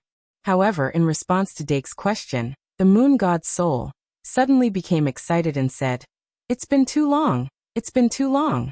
The last time I felt this good was the last time. Be gentle. Dake's face darkened. He could already feel the customers' gazes converging on him. Just what was wrong with the moon god's soul? But his casual reminder was useless. After the moon god's soul sensed everyone's gazes, it became even more excited. Or rather, it was looking forward to such gazes. Being the center of attention, being worshipped by the masses, standing in the sky, overlooking all living beings. I am a god. After a while, the moon god's soul finally calmed down under Dake's command. Its cheeks were rosy. It was still excited, but it lowered its voice. It's faith. It must be faith. I can feel the faith gathering. Huh? Dake exposed him mercilessly. That's just a special type of energy. After the moon god's soul was exposed, it quickly cooled down. TSK, can't you let me be happy for a while longer? Your magical elf is really interesting. Professor Lily giggled. The moon god's soul turned around and glared at her. It's a moon god, not a magical elf. Lily giggled. I know. It's an armament soul, not a magical elf. The moon god's soul pounced on Dake. Dake couldn't help but touch his forehead. After the moon god's soul and Professor Lily had enough, he asked the same question again. About 10 points. The moon god's soul finally gave him a satisfactory answer. 10 points of moon god's version of bliss was equivalent to 1 point of bliss. It was twice as much as what he had expected. This meant that the blisso provided by the flower card for the first time was more than 0. 1 close to 0. 2. The first time is always the best. Dake understood and continued to look forward to the continuous growth of bliss. In the evening, the first batch of 300 flower cards was sold out. Not long after, Foster Fernandy personally delivered the second batch of flower cards. The first batch of flower cards was made for the first time, so it took a little longer. The second batch of flower cards only took an afternoon, and there were 700 of them. I'll round it up for you, Fernandy said and waved goodbye. Dark, on the other hand, was holding a big box of 700 flower cards, but his face was slightly stiff. These 700 flower cards would take him 2.5 hours of concentration to activate all of them. Looks like I have to rush the work again. If you wanted to get something, you had to pay a price. Not to mention it was just a small price. Thus, new flower cards continued to be sold. The reappearance of the flower cards was like a gust of wind that quickly blew through the entire castle. The group of people who bought the flower cards last year found out that this year's flower cards were better than last year's, and they couldn't help but want to get one. After getting their hands on it, they immediately found that this year's flower cards were different from last year's in terms of function, appearance, and technical content. When the two different styles of flower cards were put together, the difference was obvious. Thus, more people came to buy the flower cards. Even the first-year students came to buy it in high spirits after hearing the news. After all, a flower card only costs 5 credits. You wouldn't lose out if you bought it. In one night, more than 100 flower cards were sold, and Dake only had 500 flower cards left in his hands. According to his original plan, selling more than 100 flower cards in one day would be considered a very good seller. He didn't expect to sell more than 400 flower cards. Once these 400 flower cards were sold, the whole castle could be said to be full of flower cards. That Sunday night, the students were exchanging topics related to flower cards. They were especially interested in the favorability shown by flower cards. This method of digitizing favorability made flower cards even more popular. Through flower cards, one could even find out the favorability of others. There was even a festive atmosphere in the common lounge of each branch. In particular, flower cards were not classified as magic cards. Therefore, they could be exchanged and used at will. Therefore, they could also see couples exchanging cards to check the favorability of the other party. If the favorability of both parties was high enough, the atmosphere would become more lively. On the contrary, if there was an unexpected result, then Dake would never have thought that his flower cards would actually become a weapon for breaking up. Over time, the students even gave it the nickname of Love Detector. Compared to last year's love divination, this year's favorability detector was ingenious. It could only be said that since this idea was conceived, the trend of flower cards was already unstoppable. In the tower of the Knights Academy, Luo Boatbroheim was proudly showing off the function of flower cards in front of White Gouda. White Gouda was fiddling with her own taboo love. Her heart was full of jealousy. When a treasure that only one had suddenly become all over the place, no one would feel good in their heart. Dake didn't return to the tower until 9 o'clock in the evening. When he entered the tower, he was caught on the spot by Deanna and Luo C. The two of them went to the underground city on Friday and didn't return until that evening. When they left the underground city, they were taken away by Professor Kazair for a test. After the test, they hurried to the mission hall to hand over the mission. When they finally had some free time, it was already after 8 o'clock in the evening. It was also after that they discovered the changes in the academy. It was as if in one night, everyone had the same toy. Those who didn't have the same toy seemed to be out of touch with the times and couldn't join in at all. Deanna and Luo C curiously looked at the flower cards in their classmates' hands. When they found out that the flower cards could show the favorability of the person they liked, they were tempted. After asking around, they found out that the flower cards were actually bought from the Citizen Dueling Club's branch. When the two of them received this news, they looked at each other and immediately came to a consensus. They both felt that this must be Dake's doing. However, no matter if it was Dorm 301 or the Magical Animals Club's classroom, there was no sign of Dake Demung. Hence, they decided to wait in the common lounge. As expected, they successfully caught him. "So, how many cards do you want?" Dake asked. One card per person is enough." Deanna immediately jumped for joy. Dake took out 2 cards and gave one to her, and one to Luo C. After receiving the flower cards, the two of them immediately imitated what the other students did and poured magic into the flower cards. Following the appearance of the flower petals, the fragrance of the flowers was pleasant. Both of their flower cards showed the same person's face. Deanna quickly glanced at the number of hearts heartsuit on the flower card, and immediately looked at Luo C's card. However, Luo C calmly tilted the flower card slightly. The image on the card quickly changed from Dake to Deanna. There was also a series of heartsuit on the card. Deanna counted the number of heartsuit and suddenly blushed. Then she turned around and showed Luo C's portrait on her flower card. She looked at the heartsuit on the top of the card. Hey, the series of heartsuit wasn't any less than Luo C's. The friendship between the two of them surpassed the test of the flower card and became even deeper. "Then I'll go back first." Seeing that Deanna and Luo C were chatting together again, Dake tried to say something. He was tired after such a long time of concentration. He just wanted to go back to his dorm to take a bath and wait for supper to arrive. However, the worst thing still happened. Deanna grabbed him and her eyes lit up. "Dake, can I see you use the flower card?" Facing Deanna's eager face and Luo C's expectant eyes, Dake's face stiffened. However, he quickly calmed down. The number of heartsuit on the flower card doesn't just affect how much you care about the person shown on the card. The strength of a person's willpower, and whether it can be easily shaken, is also a big factor that affects the number of heartsuit. As he explained, he took out the first flower card that he had refined from his card pack. This flower card hadn't been refined. It didn't have any flowers, but it had all the necessary functions. And as long as you understand the basic logic of the flower card, you can even do this kind of thing. As he spoke, he showed Deanna's portrait on the flower card. Then he turned the card face to Deanna and shook it. Deanna stared at the heartsuit on the portrait with her eyes wide open.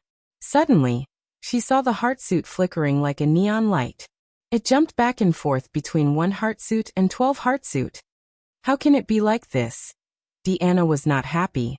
Luo C secretly let out a sigh of relief and said, "So the maximum number of heartsuit is 12?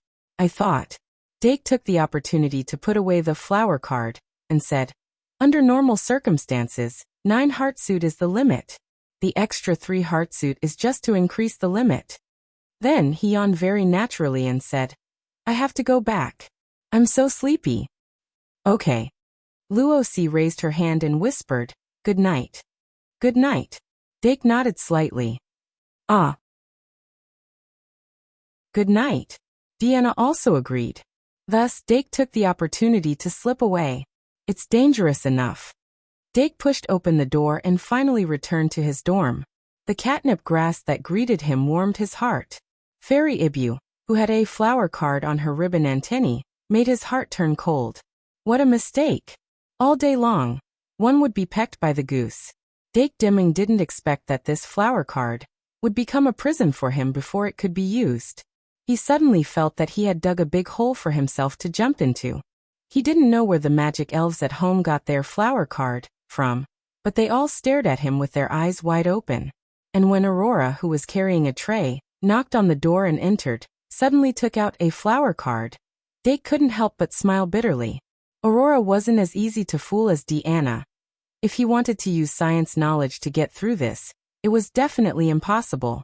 This flower card can't really show a person's favorability. Dake tried to explain, but Aurora's gaze didn't waver. A lot of facts had already proven that even if this flower card couldn't accurately measure favorability, it could still obtain a similar value.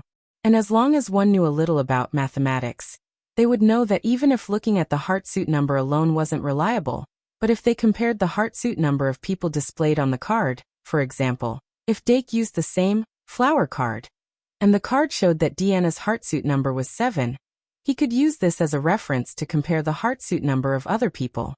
In this way, the level of favorability would become clear. Good morning. I didn't expect to fall asleep in the last few hundred words, and sleep until now.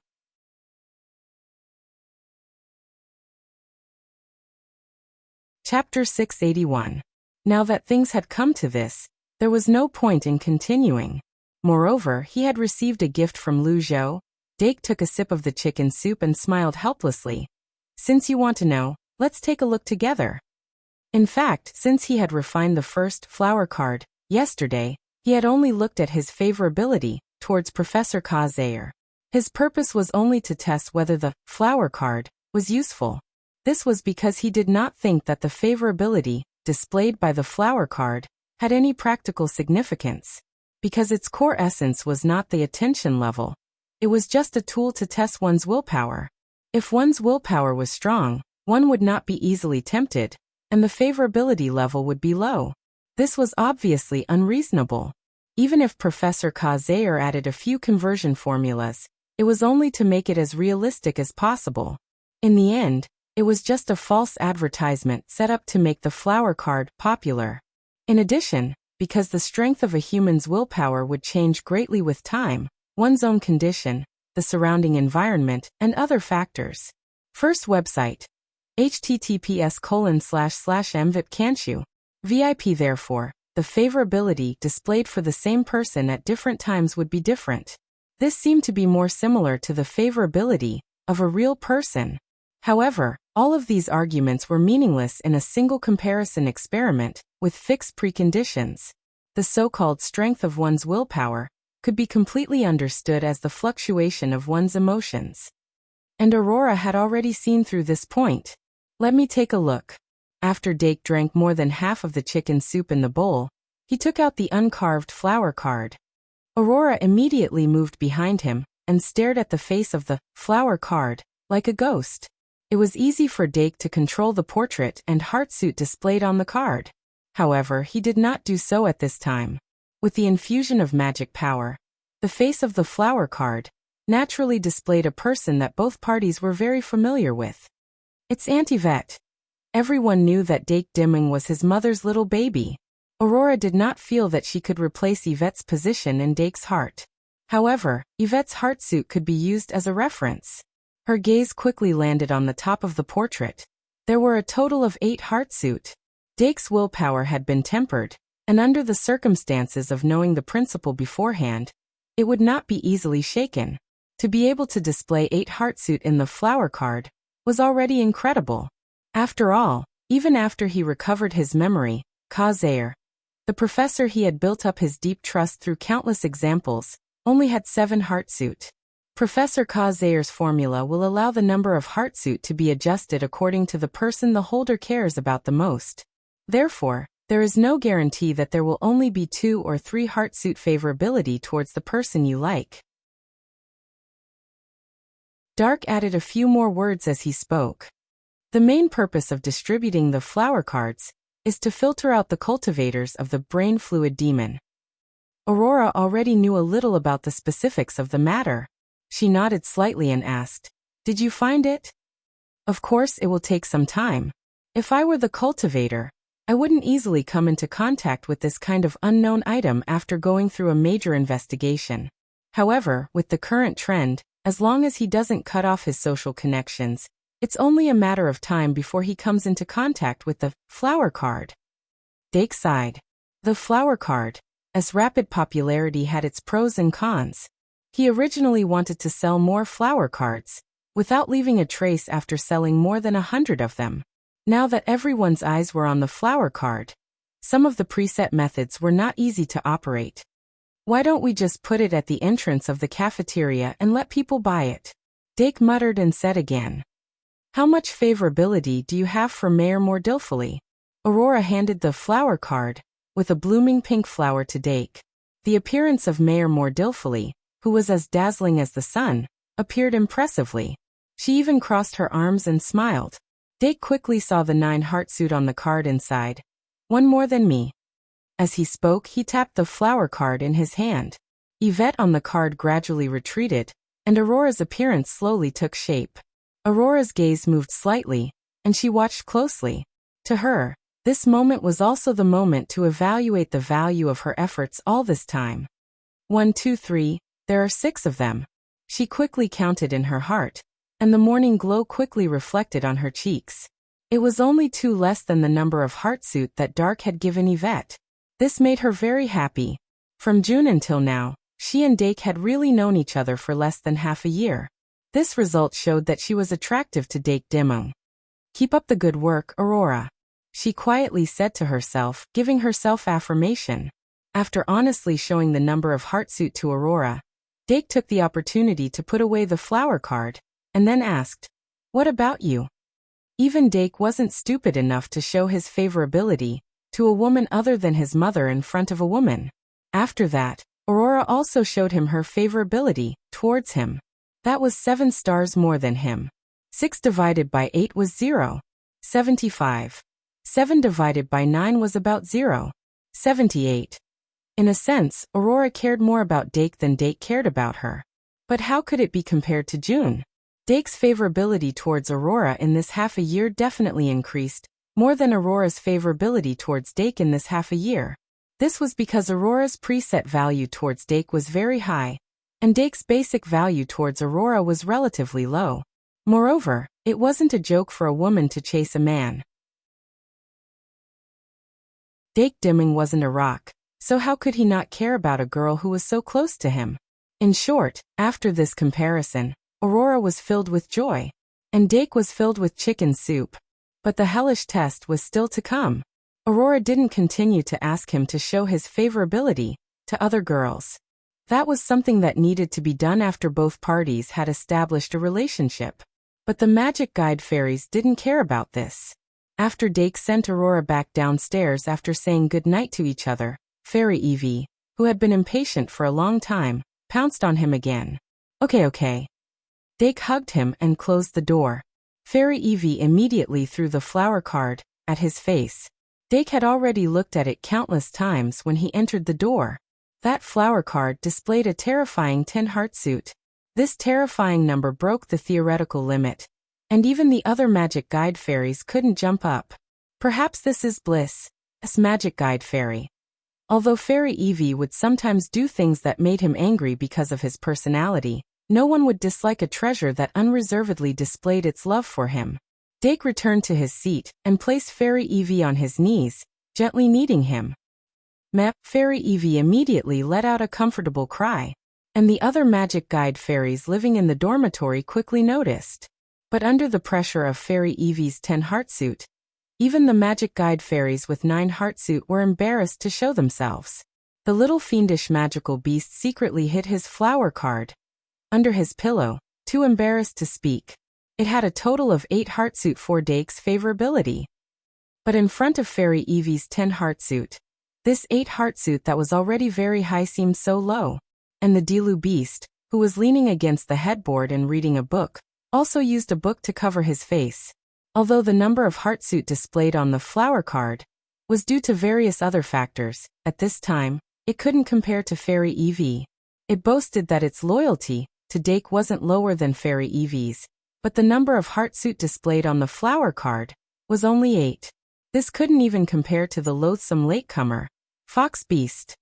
It must be because of bliss, the Dilu beast said decisively when he saw the Fox Beast display 9 heart suit after using the flower card.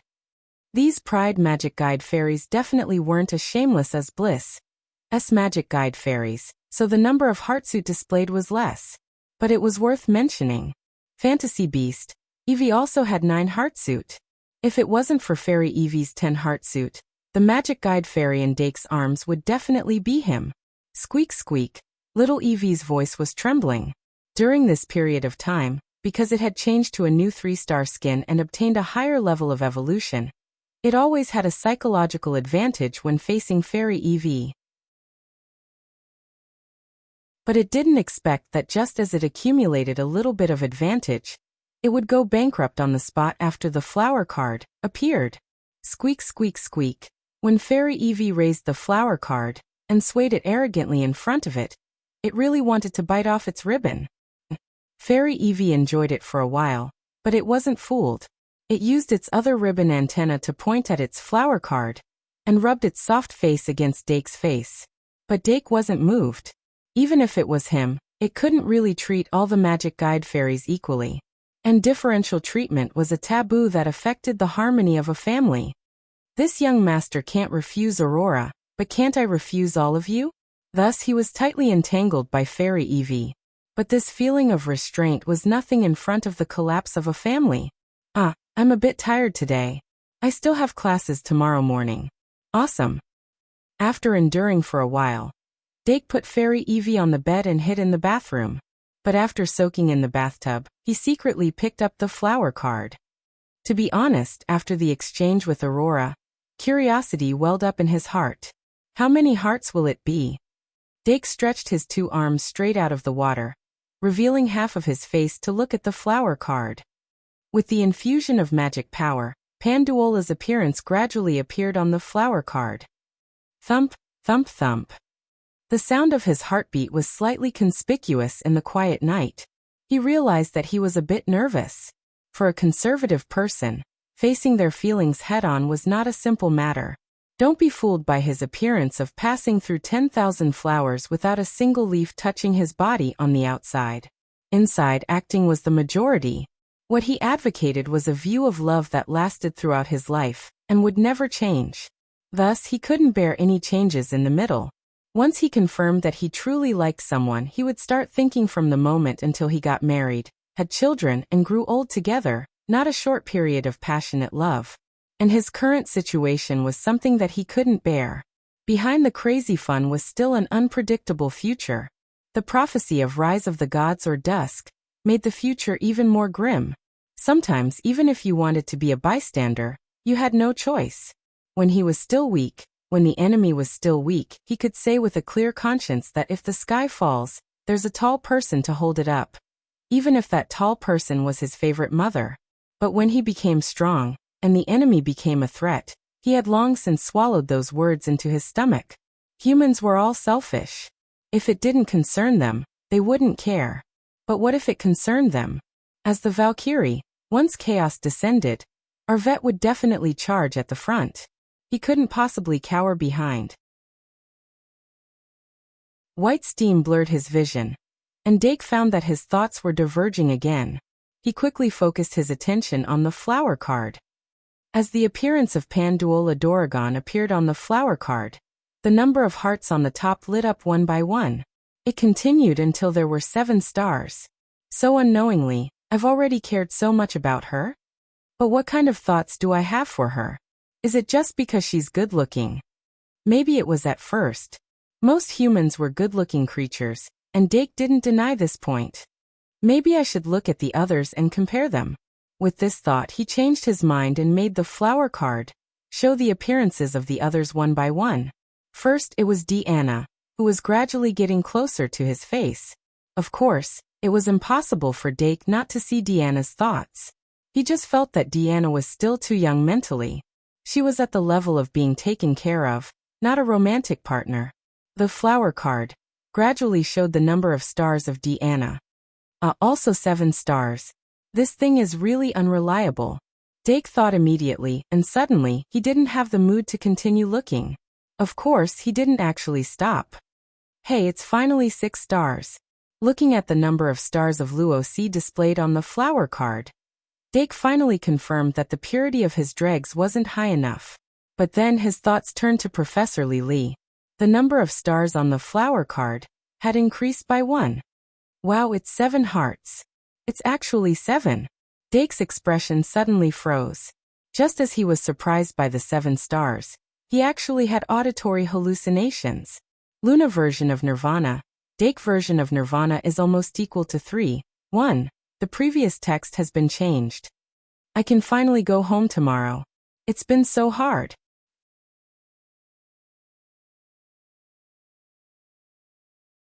Chapter 682. It seems that the reliable Professor Li has unknowingly captured the trust of little Dake. The narration that quietly appeared in his ears caused Dark's expression to change drastically. He didn't think that someone would sneak into the bathroom and peep at him while he was bathing. He thought that even a fairy wouldn't do this, but he was obviously too naive. Professor Li peeked out half of her face from behind the wall and stared at the flower card, in Dake's hand with sparkling eyes. He raised his head with a dark expression. The heartsuit on the flower card decreased 1 by 1, from the initial 7 heartsuit to only 1. Professor Li's little face gradually wrinkled as the heartsuit decreased. Hey, don't decrease anymore, it'll be gone. Facing Professor Li's whining, Dake helplessly said, Professor, can you move aside? I'm going to get up. Move aside, it's not like there aren't any. Hey, I'm leaving, see you tomorrow. Li's face turned red as she retracted her head and disappeared in the blink of an eye. However, Dake wasn't sure if she really left, so he soaked for a while longer before getting up and getting dressed. Perhaps the fatigue on his face was too obvious, but the magic elf didn't disturb him after that. Remember the URL. MVIP, can't you? 6. On the last Sunday night of November, most students spent their time in excitement. For the relatively boring life of the academy, something like the flower card was rare and precious. In addition, the inspection of the entire academy on Friday night just happened to bring some negative emotions. The flower card's appearance could be said to be a counterbalance to that, and the effect was particularly good. After that, the enthusiasm of the students for the Christmas ball was also attracted. Although the flower card caused a rift between couples, it could also be used as a tool to confess. Before the mechanism of the flower card was cracked, there was no more direct way to express one's feelings, if it really was feelings. Because in reality, the flower card could very likely show serene heart or even hatred. For example, Angus Jeffrey was angrily staring at the flower card in his hand. The heartsuit on the flower card was shockingly large. Soon. His deep voice was cold in the middle of the night. 3 days passed in the blink of an eye. On Wednesday afternoon, Dake was invited to a discussion with the professors. After 3 days of fermenting, more than 1,000 flower cards had entered the market. Students weren't the only ones buying them. Even an ignorant professor was collecting them. Because of this, Dake had to ask Professor Li to remind the professor to stop this inappropriate behavior. However, the professor insisted on not giving up and only promised to stop collecting. He seemed to want to decipher this flower card. The students might not be able to tell, but although Dake's flower card had similar functions, it was completely different from last year's flower card. No matter if it was Professor Midya's Love Magic Circle or Professor Ka Zayer's work, both of them made flower card's skill level immeasurable. It was understandable that he would want to decipher it. Other than that, the overall trend of the flower card plan was good. Now the shadow of flower card could be seen in almost every corner of the castle.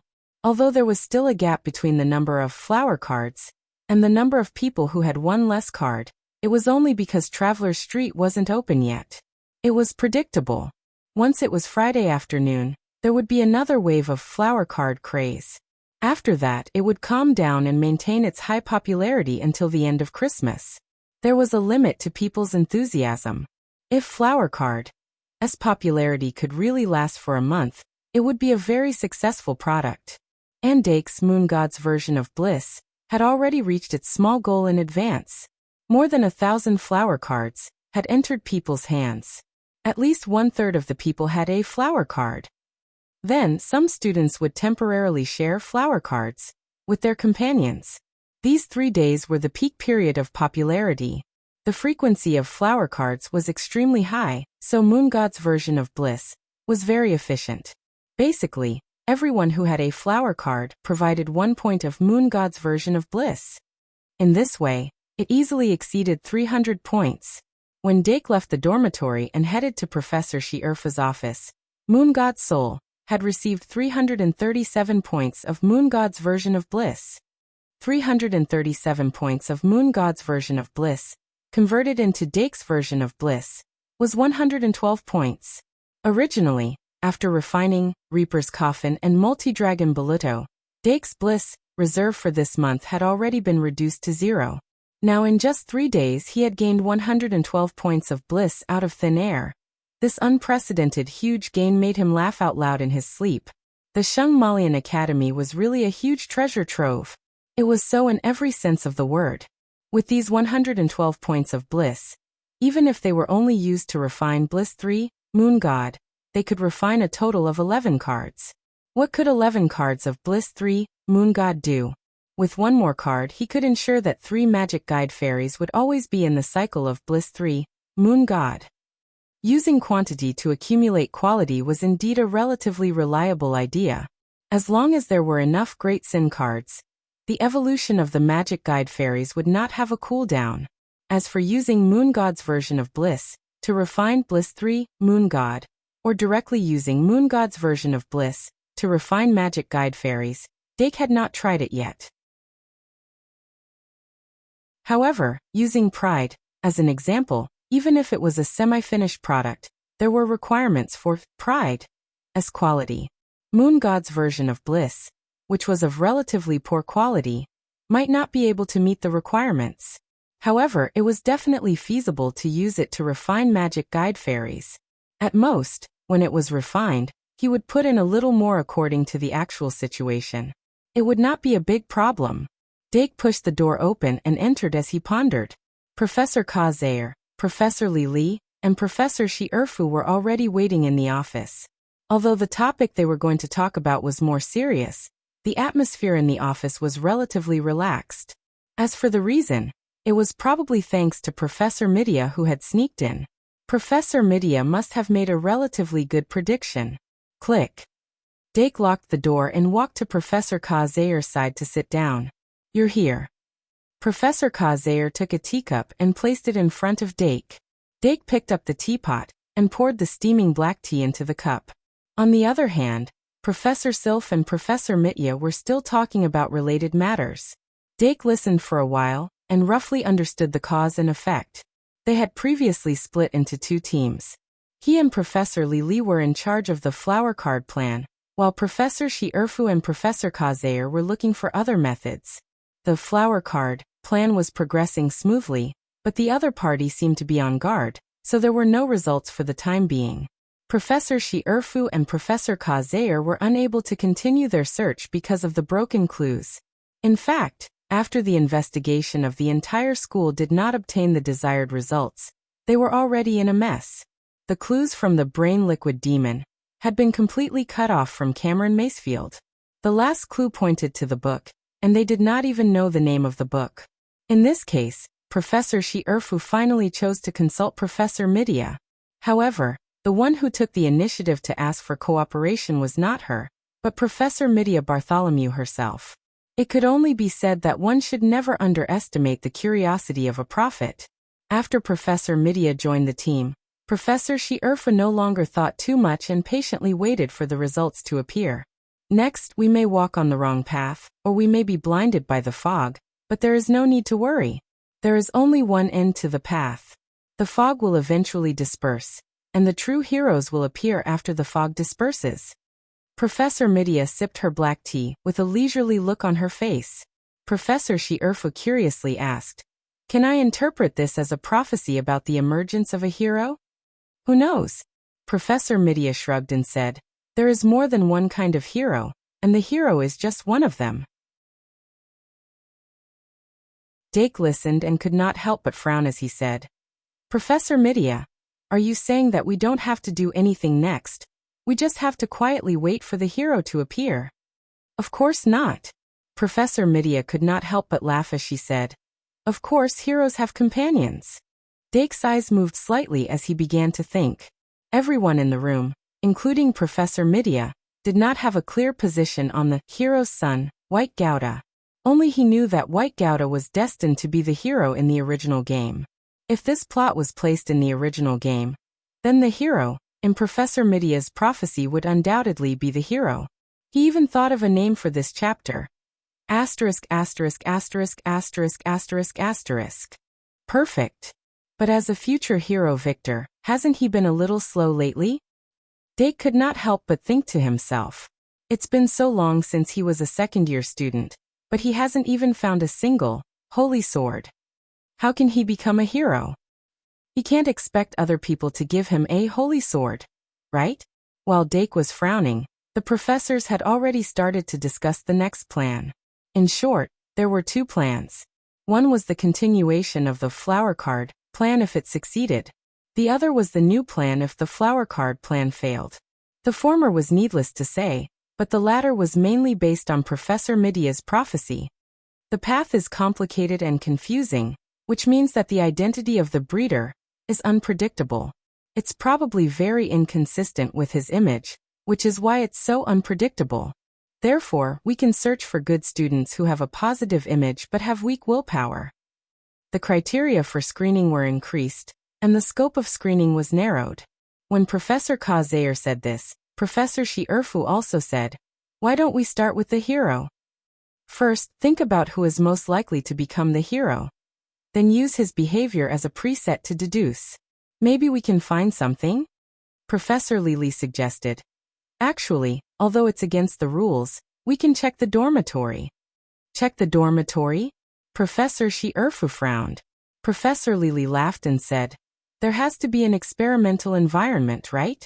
The most private place in the school, and the least likely to be discovered, is definitely one's own dormitory. Therefore the breeder's dormitory must have its own small laboratory." Then, she clapped her hands and made a bold guess. "The dormitory has a complete laboratory, and the image is positive and unexpected. Okay. The answer is out. There's only one truth, the murderer is." As she said this, everyone's eyes were inexplicably fixed on the only student present. Dake had a confused look on his face. After a while, Professor Shi-Erfu said, "Since even the mind-reading investigation ended in failure, it's almost impossible for the physical dormitory investigation to succeed. It's easier to deal with experimental tools than to deal with memories. Brainstorm." "Brainstorm? I'm just saying." Professor Lili stuck out her tongue and said, "In fact, there are many people who set up laboratories in the dormitory, so it's difficult to use this as a basis." Professor Shi-Erfu glared at her and said, "Although that's the case, it's necessary to check the dormitory. Under normal circumstances it won't work, but we can do a surprise inspection. After this incident passes, the person who is supposed to be the breeder will definitely continue the experiment." However, she turned to Dake and said, "This second inspection will be carried out by us professors in secret. You should focus on your studies." Dake nodded slightly. After collecting the moon god's version of paradise, he also needed to focus on his own research. The inspection on Friday night seemed to have attracted all kinds of attention. On Tuesday morning, he received a large number of challenge notices from the Duel Club. Originally, he was worried that after Vern Morse, no other senior students would challenge him. This would undoubtedly reduce the fun and value of the Golden Cup by half. But now there was no need to worry about this at all. As for the current situation, He just needed to continue to pay attention to the necessary level. What he needed to do now was to choose 2 or 3 challengers from the large number of challengers to be his next duel opponent. He also needed to prepare for this week's scheduled opponent, the 4th grade noble house Stuart Phone. However, among the large number of challengers, he found an unexpected name. Angus Jeffrey. Happy winter solstice. Go home and eat glutinous rice balls with your family. Are you guys eating dumplings or glutinous rice balls tonight? I have to work hard to make up for it. I'll try to write about the Christmas ball on Christmas Day Heartsuit. Asterisk 3, Epsilon asterisk.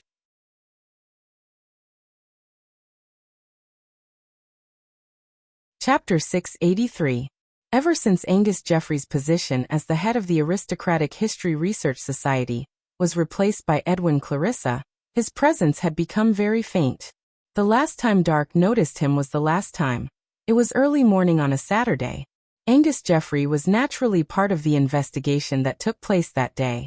However, the person in charge of the investigation was Professor Shi Erfu, who was working with the goddess of the mind, no spiritual wisdom. So Dake only glanced at him a few times.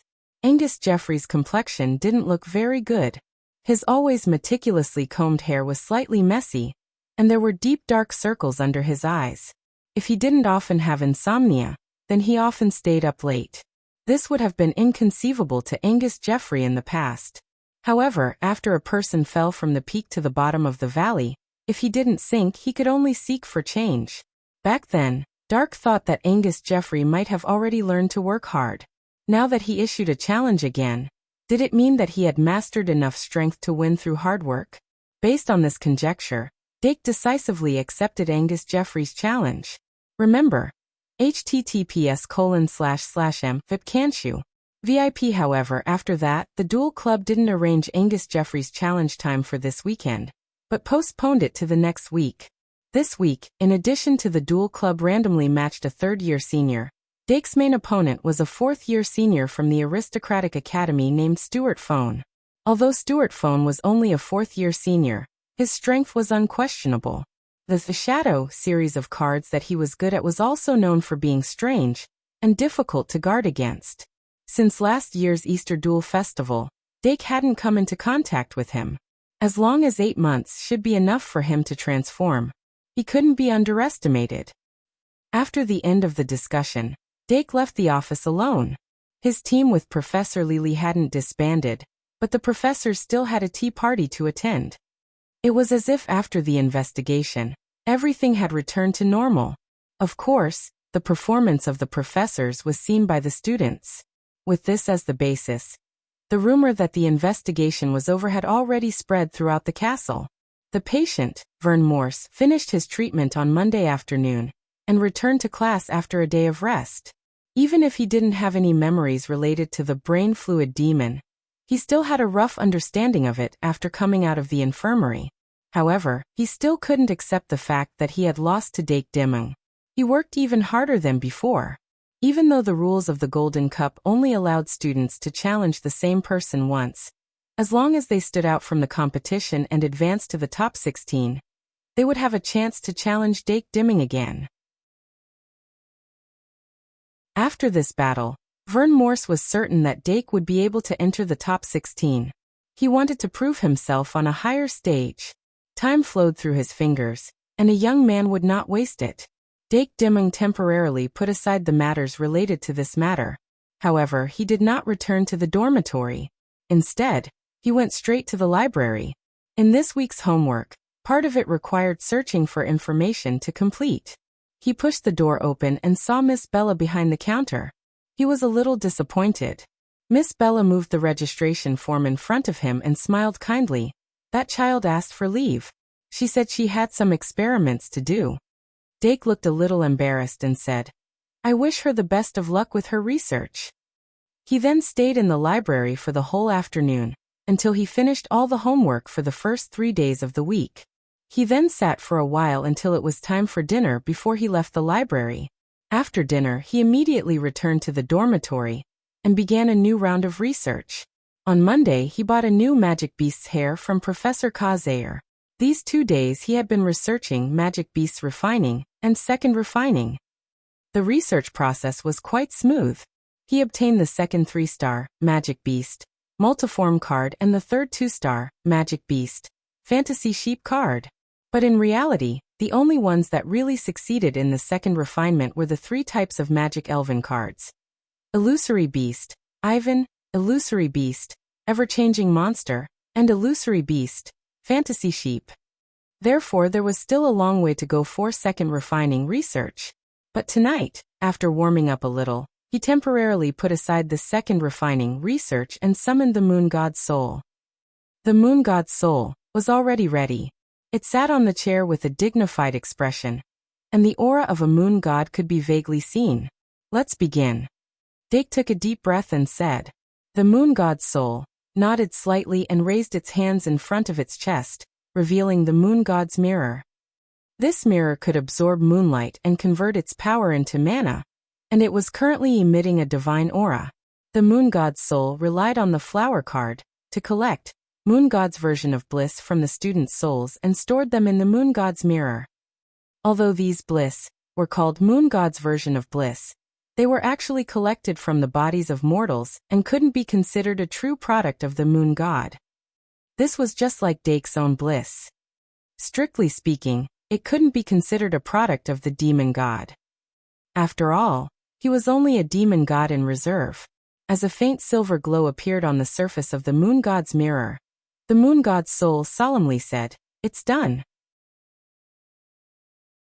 Dake immediately picked up the magic brain dropper, touched the silver glow, and continued to drip it into the thinking bottle. The amount that the magic brain dropper could absorb each time was very limited, so it required a lot of patience. A high-level thinking bottle could only store 30 doses. Fortunately, he had enough high-level thinking bottles. After dividing them into 6 bottles, he finally absorbed over 180 Moon God's version of bliss. The Moon God's version of bliss, stored in the Moon God's mirror, was suddenly reduced by more than half, and the silver glow it emitted became dim. It's done. Dake temporarily stopped. These 3 bottles of Moon God's version of bliss should be able to be used for a while. The Moon God's soul hurriedly put away the Moon God's mirror. It was like a child handing over a portion of their New Year's money to their parents. Dake pursed his lips and couldn't help but laugh. However, he quickly focused his attention on the Moon God's version of bliss. From now on, every experiment would have a huge impact on his future plans. First, there was the problem of its nature. He judged that the Moon God's version of bliss, absorbed by the Moon God's version of bliss, was more compatible with himself than the Moon Goddess's version of bliss, absorbed from the Moon Goddess's statue. The Great Sin card, made from this, wouldn't cause the magic fairy to lose control after evolving. However, that was only a judgment, and further experiments were needed to confirm it. The experiment method was also very simple. He just had to use it to make the simplest Bliss Eye Moon. By observing the effects of Bliss Eye Moon on the magic fairy, he could directly confirm it. However, Dake thought about it carefully and directly made a Bliss 3 Moon. Currently, he had 2 Bliss 3 Moon cards and an uncontrolled Bliss 3 Moon card. The latter was gradually being phased out, and he had another Bliss 3 Moon card. According to the rules of the Magic Duel, a deck could only store 3 cards with the same name. Bliss 3 Moon Eye and Bliss 3 Moon had a significant difference in their effects. Just like the Green-Eyed White Dragon and Green-Eyed White Dragon, they didn't belong to the same name. However, Bliss 3 Moon Eye and Bliss 3 Moon belonged to the same name, and they were both default to Bliss 3 Moon. Therefore, he could still put another Bliss 3 Moon card into the deck. Considering that Bliss Eye and Bliss 2 had already been phased out of the game, there was no need to make another magic card, so he chose to make Bliss 3 Moon. As a matter of fact, all his plans were based on the Moon God's soul absorbing Moon God's version bliss and its own attributes perfectly. His options didn't include still losing control. From preparation to completion, it only took half an hour. The long-awaited Great Sin card was finally successfully made. A total of 32 points of Moon God's version bliss was consumed. Dake had another Bliss 3 Moon in his hand. The quality of Moon God's version bliss is uneven. so I can't guarantee a quality ratio of 3:1. He had gained some understanding, so he summoned the little fiendish demonic beast and prepared to experiment on it. The little devil beast was already on standby, and it immediately flew down from its perch and landed on a corner of the experiment table. In the name of Dake Dimming, I summon Bliss 3 Moon. After a quick chant, a faint silver light sprinkled down from the sky, and the pink light illuminated the little devil beast's face. As the skull pattern on its head turned into the Bliss emblem, the light of evolution engulfed its entire body. When the light faded, the little devil beast standing on the experiment table turned into a Heidi Road beast. The Heidi Road beast rolled its eyes and suddenly jumped up, pouncing on Dake's face. Dake quickly took it off, but he was already sure that it wasn't out of control. This made the corner of his mouth curl up, and his face was full of joy. There's no problem with the nature. He wrote this in his notebook, and then decisively started the second round of experiments. This second round of experiments was very likely to be a waste, but it had to be done. That was the Bliss 3 Moon experiment. Although he still couldn't find a way to break through the Great Sin card. Even if it was only a half-finished Great Sin card, it could greatly strengthen its lineup. Whether it was Magical Beast, Little Devil Beast, Magical Beast, Subancient Beast, or Heidi Road Beast, they could all break through to the third tier. With this as a deduction, the Demon Fox Beast, which was also a digital beast, also had a chance to break through and evolve into a complete sacrificial beast. Of course, it could also be like the Lion Beast, stopping at the 6-star threshold. In short, now that he had a large number of Moon God's version Bliss, no matter what the result was, Dake had to try it. He calmed down and quickly prepared. This time, it took more time.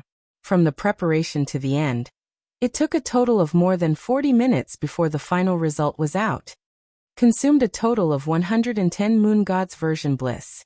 Looking at the less than 2 bottles of Moon God's version Bliss left, Dake revealed an extremely satisfied smile. Because he succeeded. Bliss Roar Moon was successfully refined. Although during the refining process he clearly felt that the quality of the Moon God's version Bliss could not keep up with the strength of the Roar of Bliss.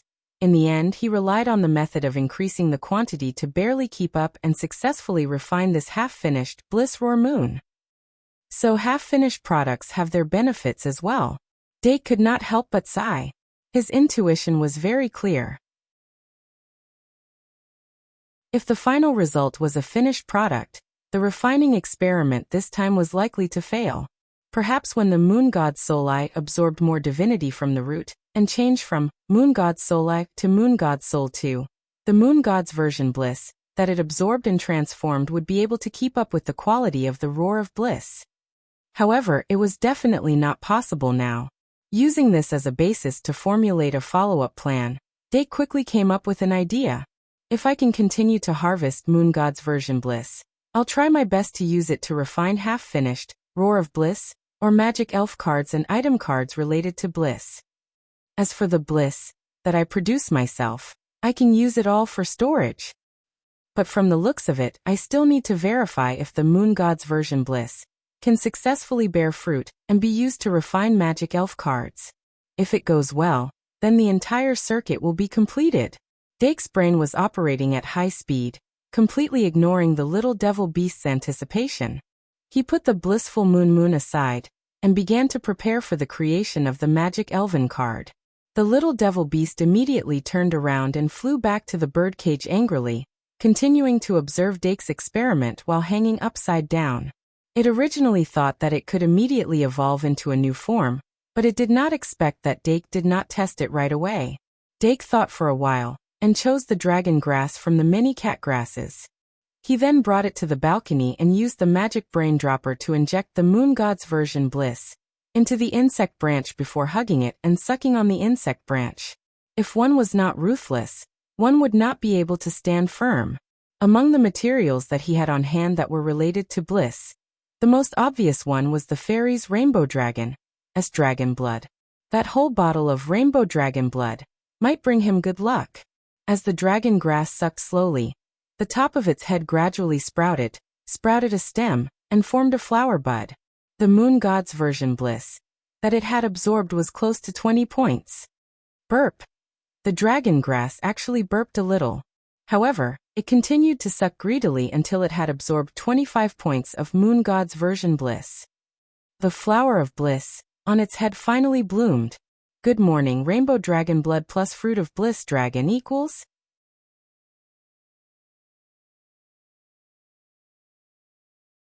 Chapter 684.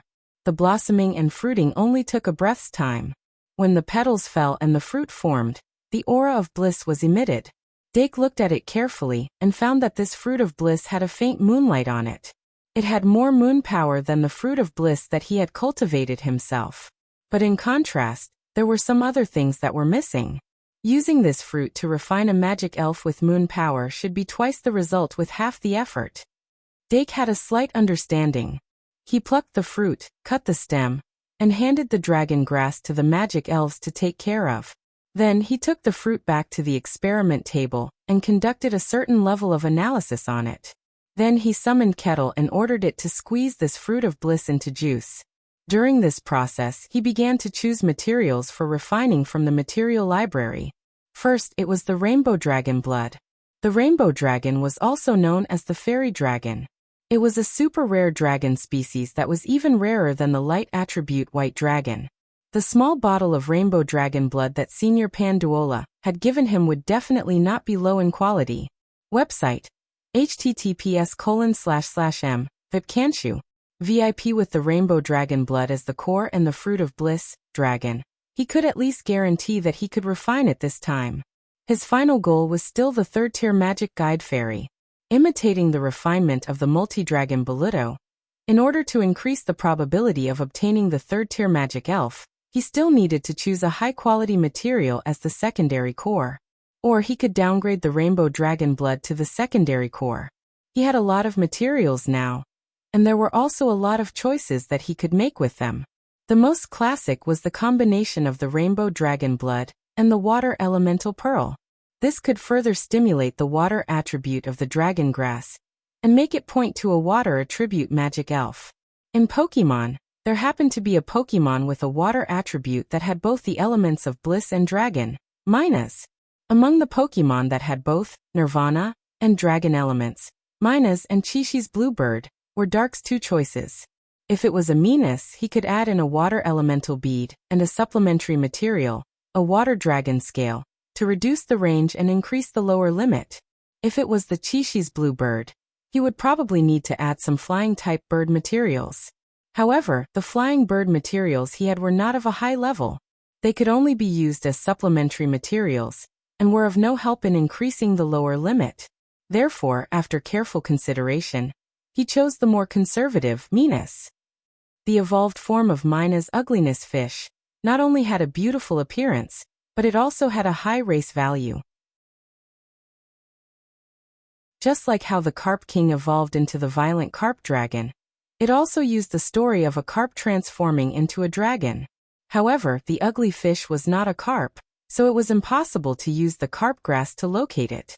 As a matter of fact, as long as he accumulated enough Fury points, he would be able to activate Carp King. The materials he had were enough to narrow down the scope to the Carp King. As long as one's luck wasn't bad, it was basically a success. If possible, he would try to cultivate it in December. Around 10 minutes later, all the materials were ready. On Dake's experiment table, there was a bottle of rainbow dragon blood, 3 water dragon scales, a bottle of bliss juice dragon, and a large number of other supplementary materials. Relying on the experience he gained from the directional cultivation, he was much more precise in his choice of supplementary materials than before, further narrowing down the scope of random cultivation. In short, he was determined to succeed. The cultivation method is dragon seed water. The core material is rainbow dragon blood. The secondary core is water elemental pearl. The supplementary materials are bliss juice dragon and water dragon scales. Base material. Dake frowned slightly. Without soul remnant, he could only try his best to buy high-quality fairy honey and brain leaf essence to create the life base of the magic fairy card. This might bring some changes to the experiment. I have to master a higher level of base creation as soon as possible. He pondered for a while and looked at the other materials. The element of meanness was water, but he still chose rainbow dragon blood as the core material. He then degraded the water elemental pearl to make it a secondary core. This was based on the race of meanness. After making up his mind, Dake started the cultivation without hesitation. Ever since he started using Great Sin as a supplementary material, he had never failed any of his experiments. Therefore, he was very confident. Compared to the multi-dragon Bolito experiment, the experiment this time was obviously easier. As a liquid material, rainbow dragon blood was far less difficult to smelt than black dragon tooth. Water elemental pearl was also easier to integrate into the array. He was extremely patient and spent a whole hour before he finally succeeded. When the feeling of emptiness caused by the depletion of magic power gradually faded, he solemnly cut open the light cocoon that wrapped the magic card. He then used a pair of tweezers to pick up the magic card and rinsed it clean. After that, the magic card in his hand emitted a faint warmth that did not match the cold water element. The edge of the magic card glowed with a golden halo as usual. With the use of the fruit of great sin, the probability of refining into a gold card had significantly increased. Dake was not surprised. What really surprised him was that the refinement this time was straight to the goal. On the surface of the magic card was the meanness that he had been looking forward to for a long time. Meanness. Creamy skin made people want to treat it the same way they treated cream. After confirming that the enchanted elf was the one he wanted, Dark immediately looked at the star rating of the enchanted card and suddenly burst into a smile. Very good, 7 stars. Just like Multi-Dragon Bolito, this meanness was also a 7-star magic elf card. Unfortunately, meanness was the same as Multi-Dragon Bolito. It had not evolved into a super form in the original Pokemon. Otherwise, he could look forward to more. Dake extended his finger and touched it gently. The meanness on the surface of the card seemed to have sensed something as it moved slightly. However, it still had its eyes closed as if it was in a deep sleep. Instead of calling it a dragon, meanness was more like a sea snake. It had creamy skin, and its head was protruding like a horn without any other color. Its eyes were as red as vermilion jade. From the top of its eyes to the outside of its fur, its eyebrows were extremely long and curly like a dragon's whiskers. The hair-like fins that covered both sides of its head were as beautiful as red ribbons. Its tail was covered in blue and pink scales with black stripes. There were 4 overlapping blue scales at the end of its tail with a red circular spot in the center like a fan. No matter which angle one looked at it, it was shockingly beautiful. From the extremely ugly fish to the meanness that had the meaning of beauty Venus, it was like a carp transforming into a dragon. Patter. The little devil beast flew back and landed on the corner of the table. It stood on its paws and looked at the meanness in his hand. Its eyes were dazzling. Meanness. Eggs were water and dragons. As soon as Dark had the thought, he injected magic power into the magic card to check the specific value. Card name, meanness, type, elf card, level, race, dragon attribute, water/fairy, magic, 3500, attack, 2900, defense, 3100, ultimate skill, beauty goddess, water of life, mystic protection, water cannon. Meanness's 3 attributes weren't considered outstanding among 7-star magic guide fairies. Its attack and defense were only around 3000 points, and its only outstanding attribute was its mana, which had yet to break through the shackles of 7-star. However, if one were to calculate its overall value, it would not be lower than Bolito the Multi-Dragon, which had 3000 magic power, 3800 attack, and 2700 defense. Furthermore, it was a dragon and not a reptile. It finally proved that it was a dragon and not a snake. However, its attributes were slightly different from the original Pokemon. It was no longer a single water attribute but a water and fairy attribute. Although it still did not have a dragon attribute, this undoubtedly showed that meanness was an incarnation of Nirvana. Moreover, its first ultimate skill was a special ultimate skill with the word God. Beauty goddess. What is this? Dake frowned slightly. In Pokemon, there was naturally no such skill as beauty goddess. However, with the nightmare realm, as an example, he was already mentally prepared for such a different ultimate skill. Hence, he was not too surprised. Let's take a look first. Dake concentrated slightly, and injected more magic power to obtain the corresponding feedback. Beauty Goddess. Venus's astonishing charm can sometimes captivate creatures that come into contact with it. Even if it is just a visual contact, there is a low probability of triggering Beauty Goddess. Status +0. 5. Understood. Mesmerizing physique. S dual attribute enhanced version. Dake couldn't help but glance at Fairy Ibu, who was lying on the bed pretending to read. Seeing Fairy Ibu's final advantage being snatched away, he couldn't help but sigh at the cruelty of the law of the jungle. Fortunately, he had already researched the method of changing its skin. In the future, after mastering directional refining and secondary refining, he would strive to change it into a better skin. Of course, Fairy Ibu's position in his heart was still irreplaceable. And this status +0. 5. I didn't expect this attribute to appear after the green-eyed tyrant whelp. Does this mean that the astonishing charm of Venus is enough to affect a 4th-tier magic elf? Looks like there is more and more room for the mesmerizing technique to be used.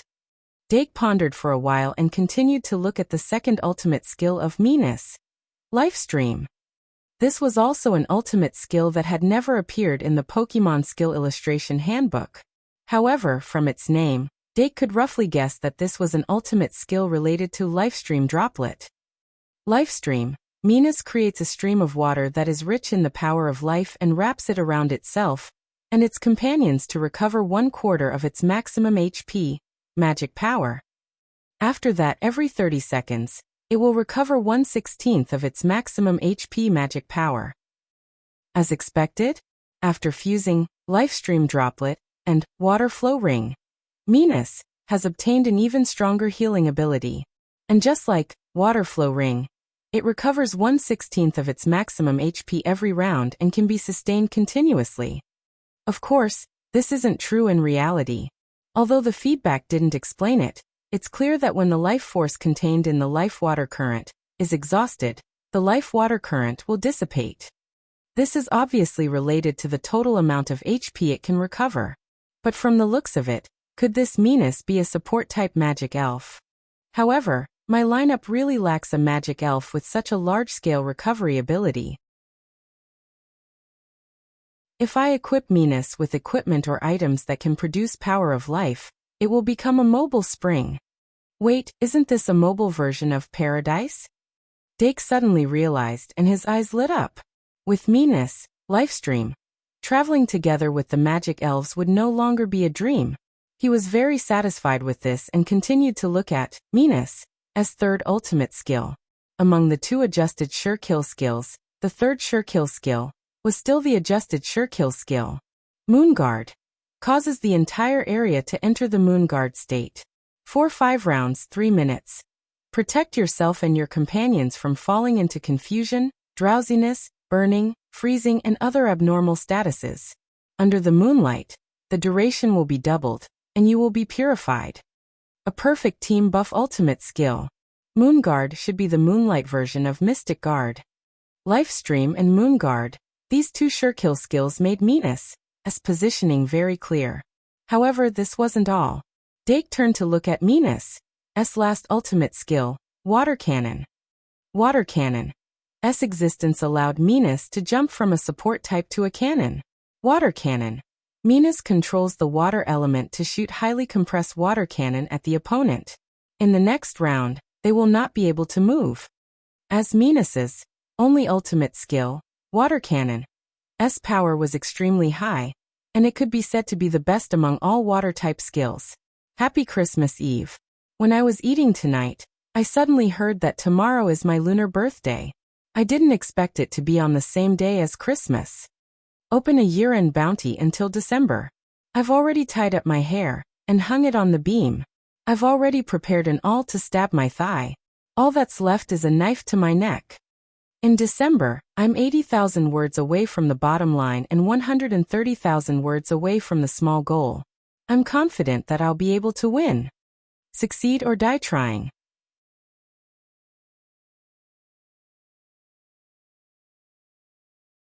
Chapter 685. In the original Pokemon, Water Cannon was a move that could only be learned by the Water-type Pokemon of the original 3 families.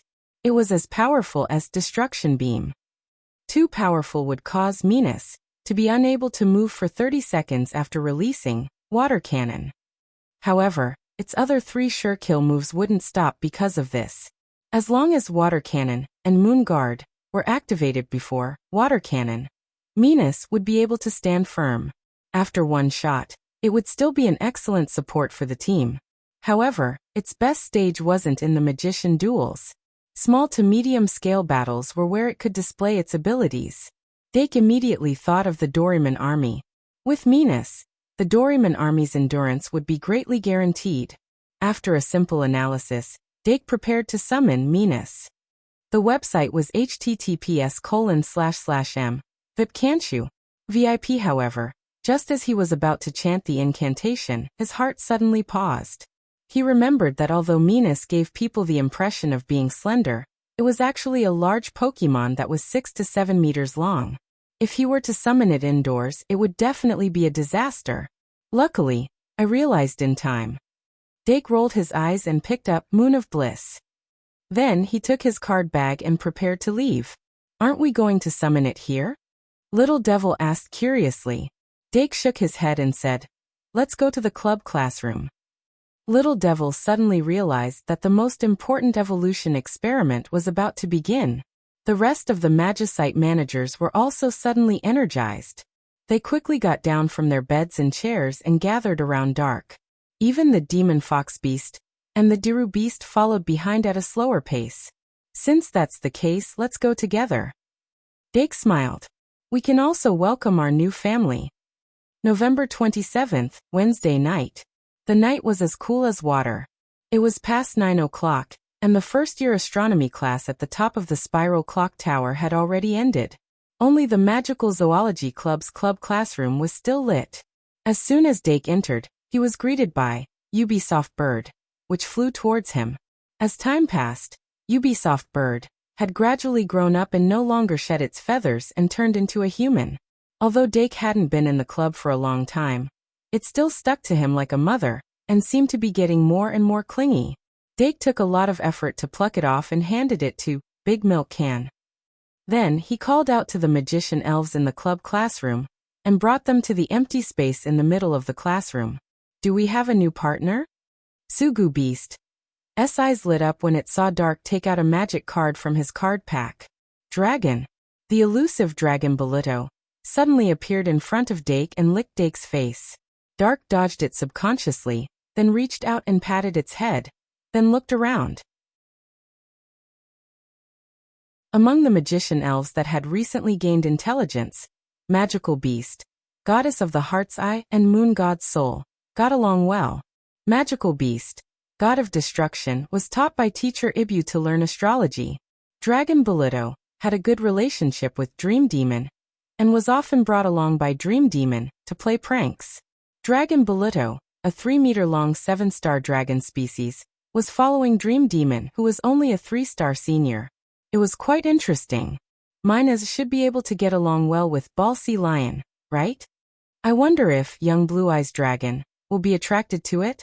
Dark thought for a moment, and then saw Fairy Ibu walking to his feet with her head held high and her chest puffed out. Ever since she had the flower cards, Fairy Ibu had established her position. Dake had previously discovered that his magician elves were not ranked based on battle power or star level. They had always been ranked based on first come, first served. But now they seemed to have a new ranking system. That was the number of flower cards, Heartsuit. Of course, since there was a ranking system, it was inevitable that there would be people who would not accept it. It was said that a certain magician Elvin proposed Alicia, 1, and requested that Alicia, 1's magician elves be deducted 1 Heartsuit. Some magician elves were even more excessive and proposed Alicia, 2, and there were actually people who agreed.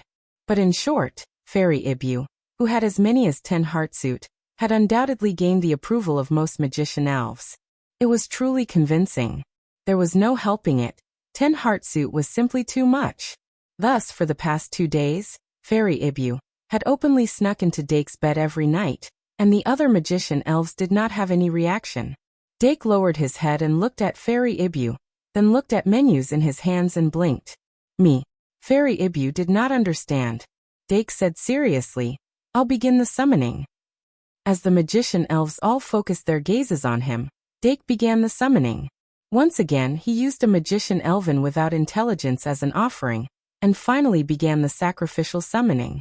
"In the name of Dake Dimming, I sacrifice and summon menus." Just as he finished speaking, the offerings on the ground turned into light and gathered in the pool in the middle of the empty space, forming a mysterious and complicated sacrificial summoning array.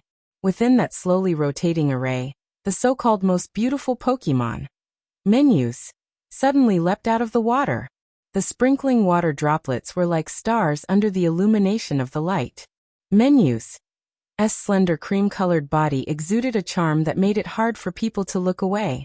Its soft cry was gentle and seductive, and Bliss's aura was so thick that it formed a mist, making people gasp in admiration. The magician elves' gazes were already focused on it, and now they were firmly attracted to it. The scene was silent for a moment. Some beauties could transcend species.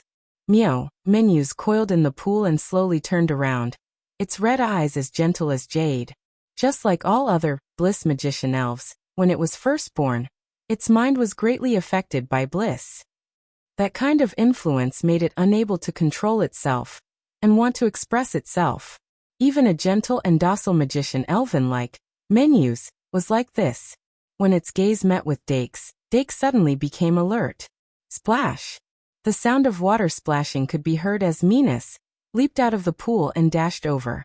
The power of a 7-star magician elven was vividly displayed by it.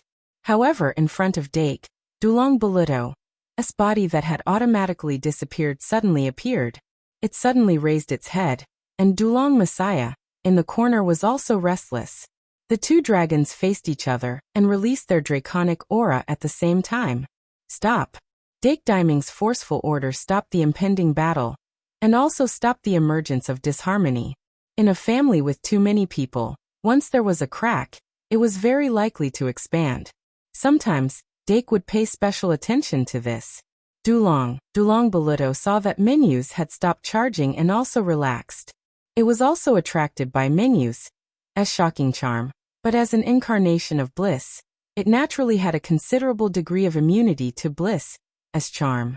It was not completely charmed.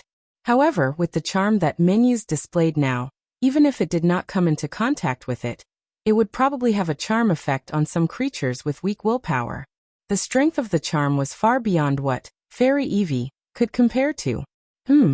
Unknowingly, Dake found that his arm was tightly wrapped by Fairy Evie's ribbon. Evidently, when menus appeared, Fairy Evie finally felt threatened. Feeling the ribbon getting tighter and tighter, Dake could only use his other hand to lightly pat the ribbon. Fairy Evie could feel the other's soul through the ribbon. At this moment, her expression relaxed slightly and she moved closer to his leg. Dake then raised his head and met menus' gaze. Then he could not help but exclaim in his heart, "So beautiful!" It was a type of beauty that was completely different from Basti Beast, Fairy Beast, and Siren Beast. Menus' beauty did not have that kind of sharpness, but it seemed to be able to penetrate one's soul and capture it. After a while, menus' soul finally calmed down. It seemed to have a natural ability to make people calm down. This ability was affected by Bliss, and there were some slight changes. However, as it calmed down, Bliss' aura gradually retracted, and it naturally emitted a gentle aura. Dake opened his arms, and it obediently lowered its head and went into his embrace. There were no words. The Magus and the Magic Elf completed the initial heart-to-heart talk. Then Dake introduced menus to the Magic Elf present. Just as the introduction ended, the little female bird suddenly flapped its wings and flew up, landing behind menus' head and playing with it. Menus finally revealed its gentle nature, and the atmosphere gradually became harmonious. Dake then let it release Lifestream and Moonguard consecutively, and conducted a short test of these two support Surekill skills. Menus' also gradually integrated into the magic elf group during this time. Its personality and aura made it very easy to get along with. Other than its excessive charm that made people wary, there was no barrier between it and the other magic elves. After the test of the sure kill skills ended, the main event was finally shown. Dake took out Bliss, Moon from his card pack. The elves who stayed in the Magical Animals Society did not know that he had already mastered a half-completed Elysium, Moon. At that moment, the aura of this magic card had just been released, and it had attracted the elves' attention. Among Dake's current magic elf group, there were actually many that were compatible with Bliss. Firstly, there were the jack-of-all-trades fantasy beast, Ibu, Curse Cage, Little Demon Beast, Curse Cage, Sub-Beast, and Fantasy Beast, Ever-Changing Monster. Next were the avatars of Bliss, Dream Demon, Demon Fox, Fairy Ibu, Big Milk Jar, Death Coffin, Vampire's Daughter, Baluto, and Menus. And half of Bliss' avatar, Ball Sea Lion, and Bliss' armed card, Moon God Soul Eye. After Dake listed all these magic cards, he began to filter them out. Bliss, Moon's cooldown was estimated to be an hour, so the interval between each evolution experiment was very long. He needed to filter out the magic elf group that was unlikely to be strengthened, and leave it for the last experiment. Since Bliss, Moon was just like Pride, it was only a half-completed product, so under normal circumstances, it was actually very difficult for the magic elf group to evolve into a third-tier magic elf group. Therefore, he could first exclude the third-tier magic elf group, which was the 7-star Vampire's Daughter, Baluto, and Menus. However, among them, the 2 Duolong Messiah that accompanied Duolong Baluto could be experimented on. Secondly, as the final evolution form, the second-tier magic elf group that could not be further evolved could also be listed out. This would temporarily exclude Fairy Ibu, Big Milk Jar, and Death Coffin. Then the experiment of Ball Sea Lion would be pushed back. Although Moon God Soul Eye had the Bliss's armed card, Bliss form called Bliss's Longing, the possibility of it benefiting was not high. Therefore, only the magic elf group that would definitely benefit was left. Among them, Fantasy Beast, Multiform Monster, and Fantasy Beast, Ibu, which did not need to be experimented on, could also be pushed back. In the end, only Curse Cage, Little Devil Beast, Curse Cage, Sub-Beast, Dream Demon, and Demon Fox Beast were left. If it's Dream Demon, this Bliss, Moon might be able to evolve it into a 6-star Dream Demon. As for the Demon Fox Beast, it can evolve under the effect of Bliss, Moon. Is it possible to break through to the 3rd tier and evolve into a complete form?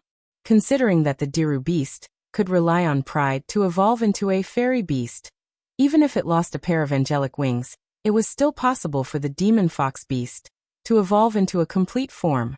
However, the most anticipated thing was the corresponding evolution of Curse Cage, Little Devil Beast, and Curse Cage, Sub-Beast. Let's start with the Little Devil Beast.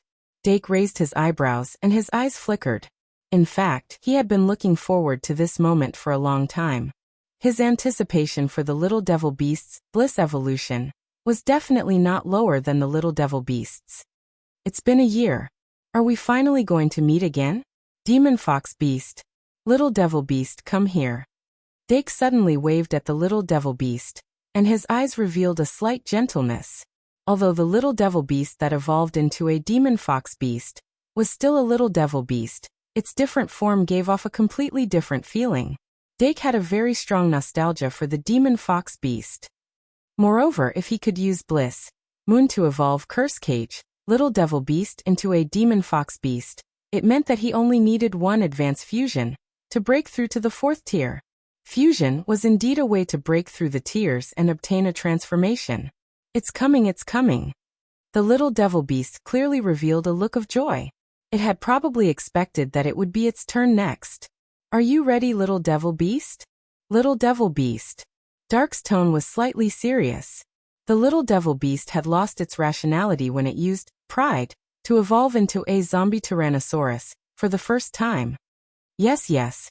The Little Devil Beast nodded like a chick pecking at rice. Dake sighed slightly and raised Bliss Moon. In the name of Dake Dimung, I summon bliss, moon. A moment later, a pink light with a trace of moonlight illuminated the entire space. The little devil beast already had the experience of using Moon God's version of bliss to evolve into a demon fox beast. This path was already engraved in its soul.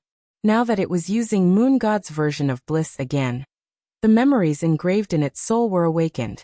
It closed its eyes and tried its best to feel the power of bliss, moon.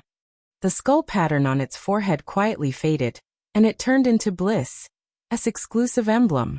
Bliss. S main attributes were darkness and fairy.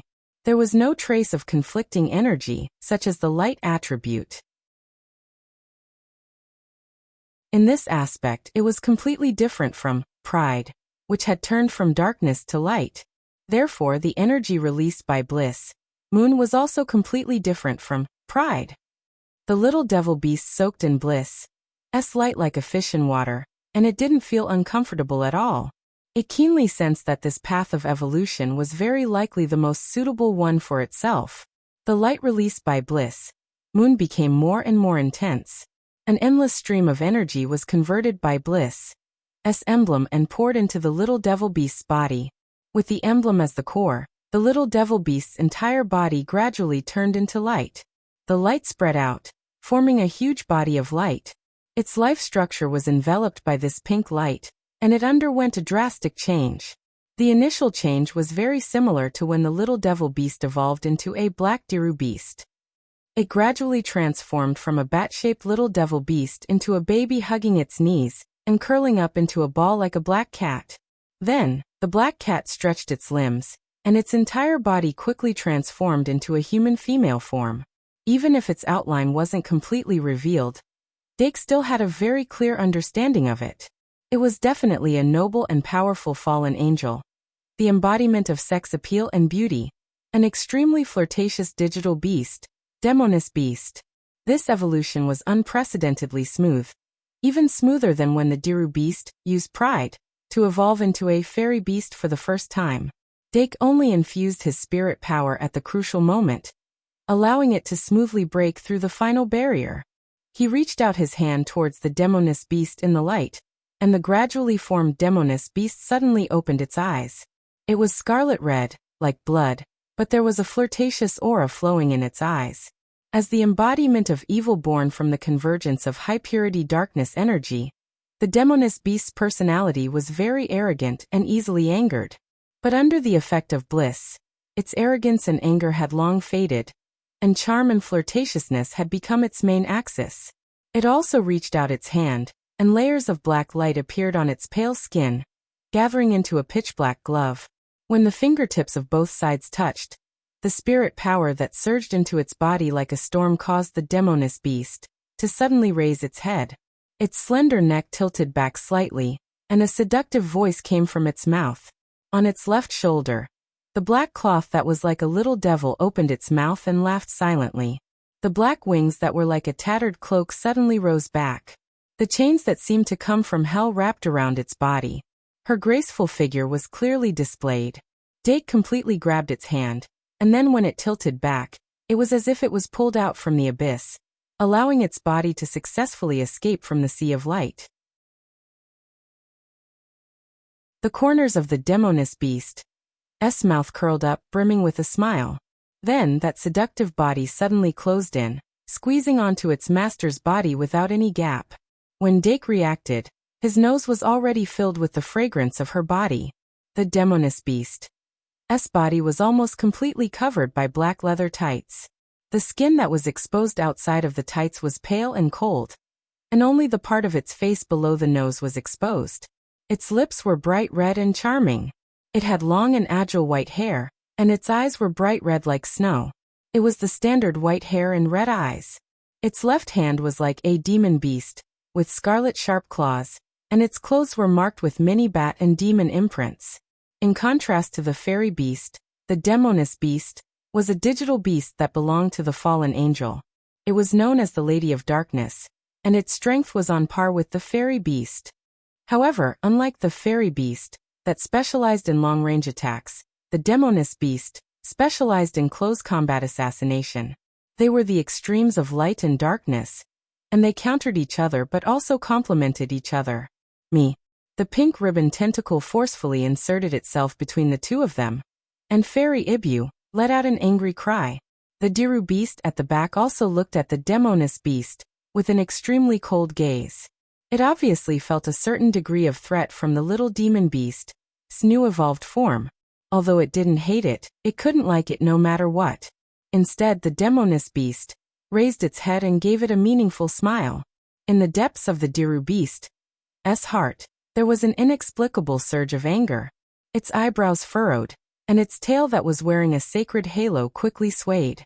If it wasn't for Dake's presence, it would have pounced on the Demoness beast and fiercely wrestled with it. The little demon beast was after all very experienced, and after evolving into the Demoness beast, it didn't lose its mind because of bliss.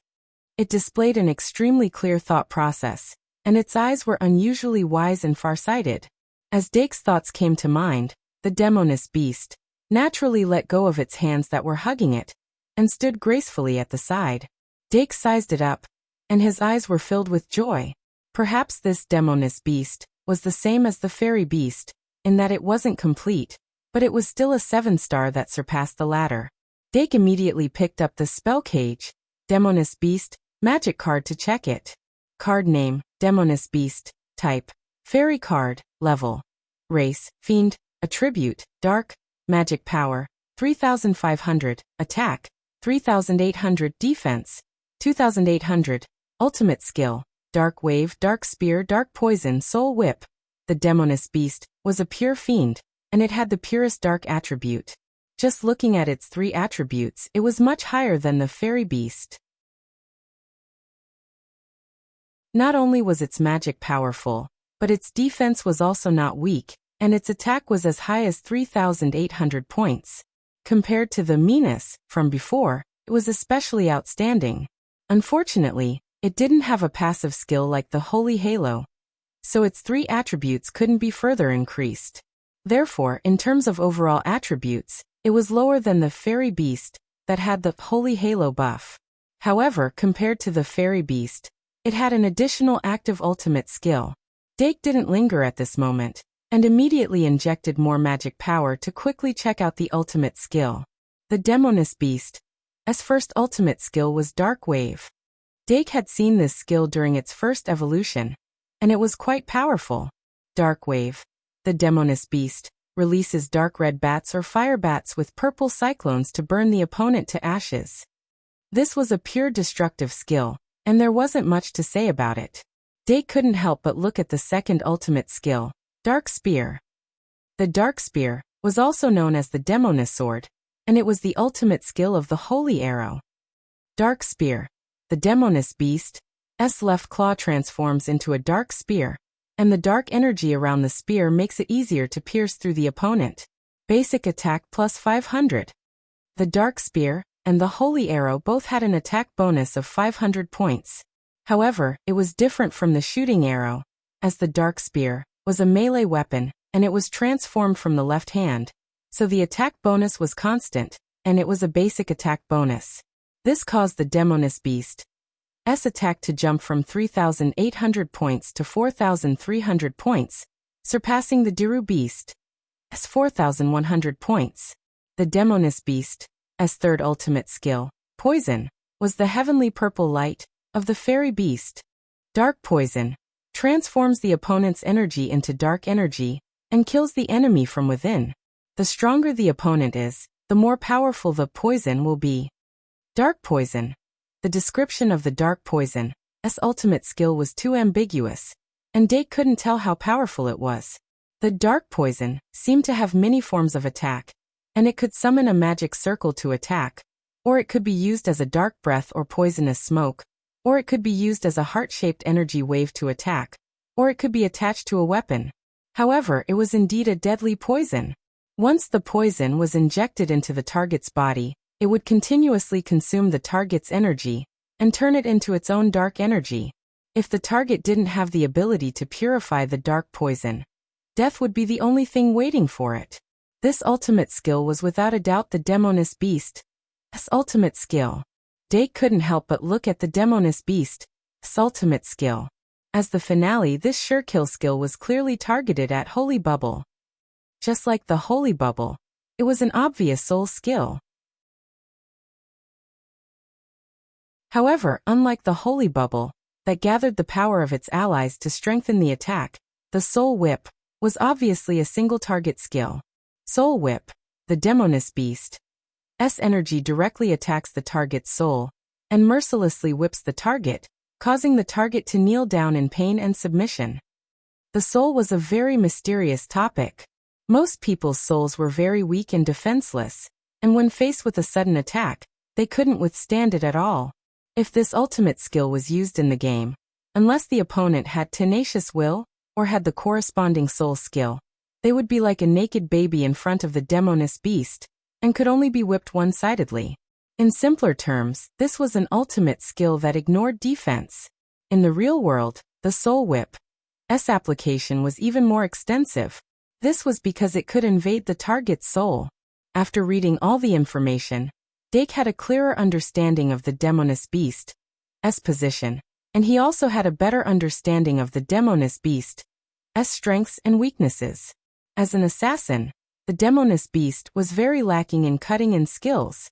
It didn't have any movement skills, nor did it have any concealment skills, and could only assassinate from the front. However, its advantage was that no matter how strong the opponent was, as long as the opponent didn't have the corresponding defensive measures, the opponent would be as weak as a baby in swaddling clothes. Dake raised his head as he was deep in thought, and coincidentally met the Demoness Beast's gaze. He suddenly felt his heart being electrified, and he was a little tempted. Dake was stunned. The Demoness Beast had used Soul Whip on him. Dake came to his senses almost immediately, and his face darkened. If it wasn't for the risk of being reported, he would have used his authority as a parent and viciously smacked it, but as a warning to others. However, the Demoness Beast's sudden cover-up gave him a better understanding of the Soul Whip. It was really hard to guard against. 15 minutes later, the Demoness Beast was squeezed dry and finally degenerated into a little devil beast. The little devil beast felt the hidden hostility in the surrounding gazes, and suddenly felt that something was wrong. It quickly flapped its wings and shrank into Dake's shoulder, keeping a low profile as a bat. However, the corners of its mouth couldn't help but open up under the cover of its wings, and it was secretly delighted. The little devil beast finally had a normal 4th-tier evolution form. After the Little Fiend Magical Beast's evolution experiment, the other magic elves revealed impatient looks. This was especially so for the Subancient Beast. It couldn't wait to jump out on the spot and roar, "I'll go first." Fortunately, it was indeed Dake's next evolution experiment target. After the cooldown of Moon of Bliss finished, Dake came back to the empty space between the 6 classrooms and let the Subancient Beast stand out. The Subancient Beast's will had been tempered in the process of evolving into a zombie Tyrannosaurus, and it could already maintain its rationality in the state of evolving into a zombie Tyrannosaurus. But that kind of rationality was a rationality that carried shackles. Although the zombie Tyrannosaurus was powerful, it felt uncomfortable. It obviously wanted to achieve a more normal complete evolution. Under the effect of Bliss 2, the Subancient Beast will evolve into a Subancient Beast. Under the effect of Bliss 3, it will evolve into a Black Tyrannosaurus. Then what about the Roar of Bliss? What about the Black Mechanical Tyrannosaurus?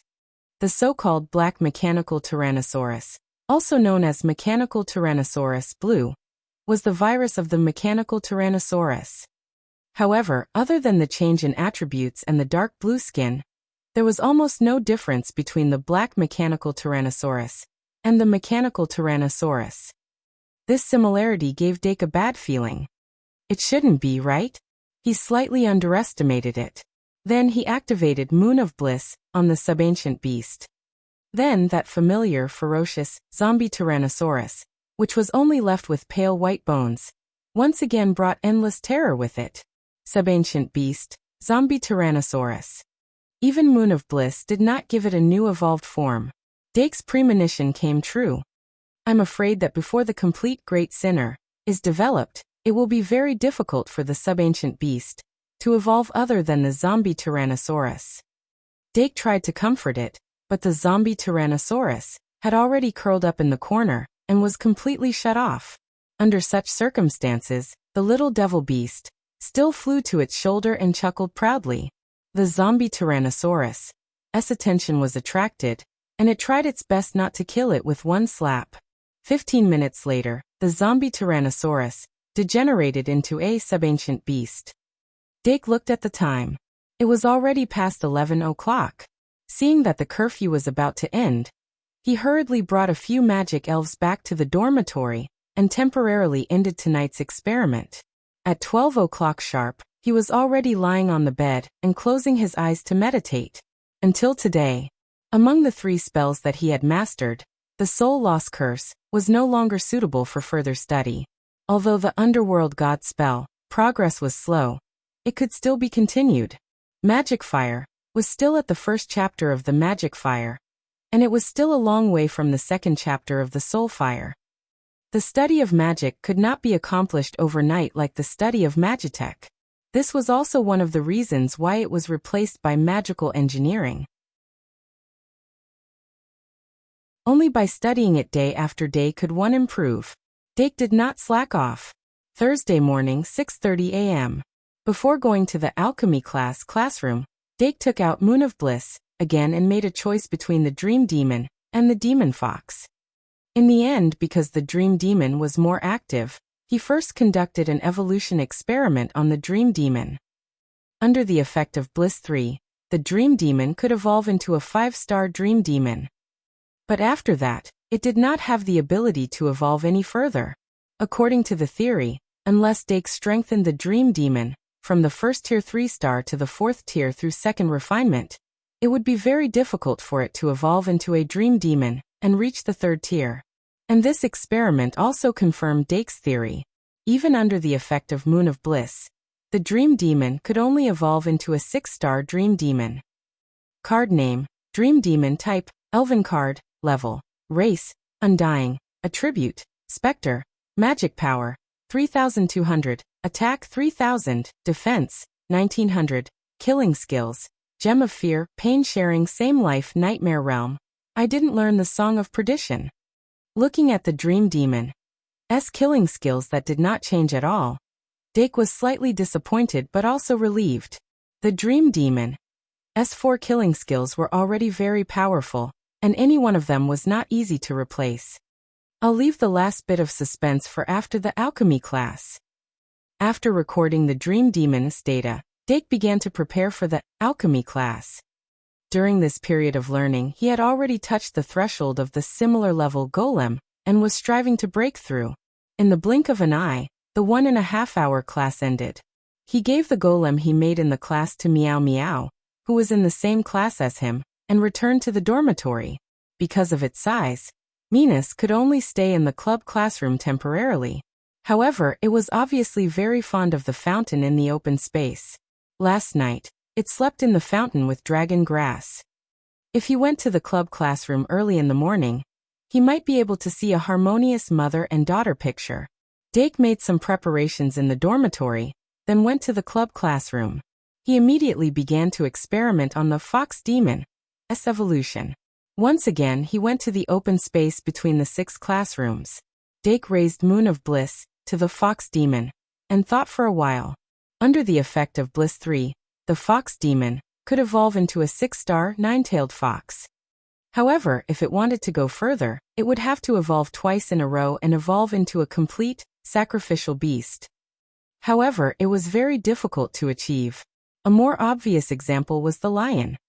It was also stuck at 6-star. Even with pride, it could only evolve into a similarly matured subspecies, Mad Lion Beast. Even though the Mad Lion's stats were very outstanding, it was still at the 2nd tier.